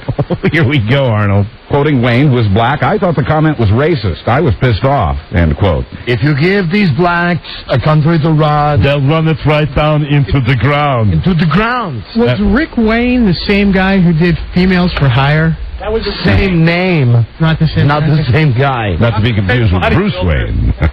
Right, Bruce. Different guy. But Wayne goes on to say, do I think Arnold is racist now? I would be disinclined to say he is. I have known Arnold to help loads of black guys in bodybuilding. Mm-hmm. It's not like he has any racism in his blood. Hey, excuse me. With his Nazi father. Excuse me there. Large Negro. Come here. I'm Arnold. Hey, Negro. Spot me. Right over here. But make sure you don't run a country. Yeah, you'll run it right into the ground. He's toast. Yeah. I'm beginning to think he might be toast. No. You think he's going to survive all this crap? I think it's going to be more and more and more. People don't care. They know that he's an idiot. He's just a big, dumb movie star. They know. Hey, blacks. Can't run that country, huh? Runs right into the ground. That's what I think of apartheid. Arnold Schwarzenegger. Ask him to spell apartheid. Yeah, really. It'd be like Tom Gavin time. In sports, D.C. police say they'll activate their surveillance cameras on the National Mall tomorrow when a crowd gathers for the NFL kickoff activities. Oh, and listen, really great news, at least I think from a show standpoint, with no offense to Lisa. Right. Joe Ardinger will be our correspondent for the giant NFL CF tomorrow. Wow. Joe will be down there with a bullhorn. Making statements as only Joe can. As we pass them along via cell phone and headphones to Joe. Very good. Joe will be yelling at the crowd on our behalf tomorrow. Excellent. Down at the National Mall. There'll be 14 D.C. police surveillance cameras, hundreds of thousands of people. After it's over, the police say the cameras will go away. Don't bring your weed, Joe. Weather, more rain through tomorrow night. Low tonight 68, high tomorrow 80, and finally... WJFK temp now 79er. Right. Hey, this prison chili tastes like S, and there's a reason for that. Oh, no. Dinner was served 1 week ago tonight at the Cumberland County Jail up in Maine. Some inmate had put number 2 in it. When the other inmates found out who did it, they beat him severely. Chili's now off the menu. Quoting one inmate, I can't eat here anymore. Oh, God. I'm Buzz Burbank on the Don and Mike Show. Hey, is it me or is this chili really good tonight? So tender. Gross. The meat falls off the bone. God. All right, everybody. Thank you for listening to our show on 106.7 WJFK. Stand by for our buddies Ron and Fez. Yeah. We'll be coming up on time tonight. Tomorrow, Joe down at the mall. Right. Mr. Skin. Mm-hmm. We've still got the Jerry Lewis tapes to get to.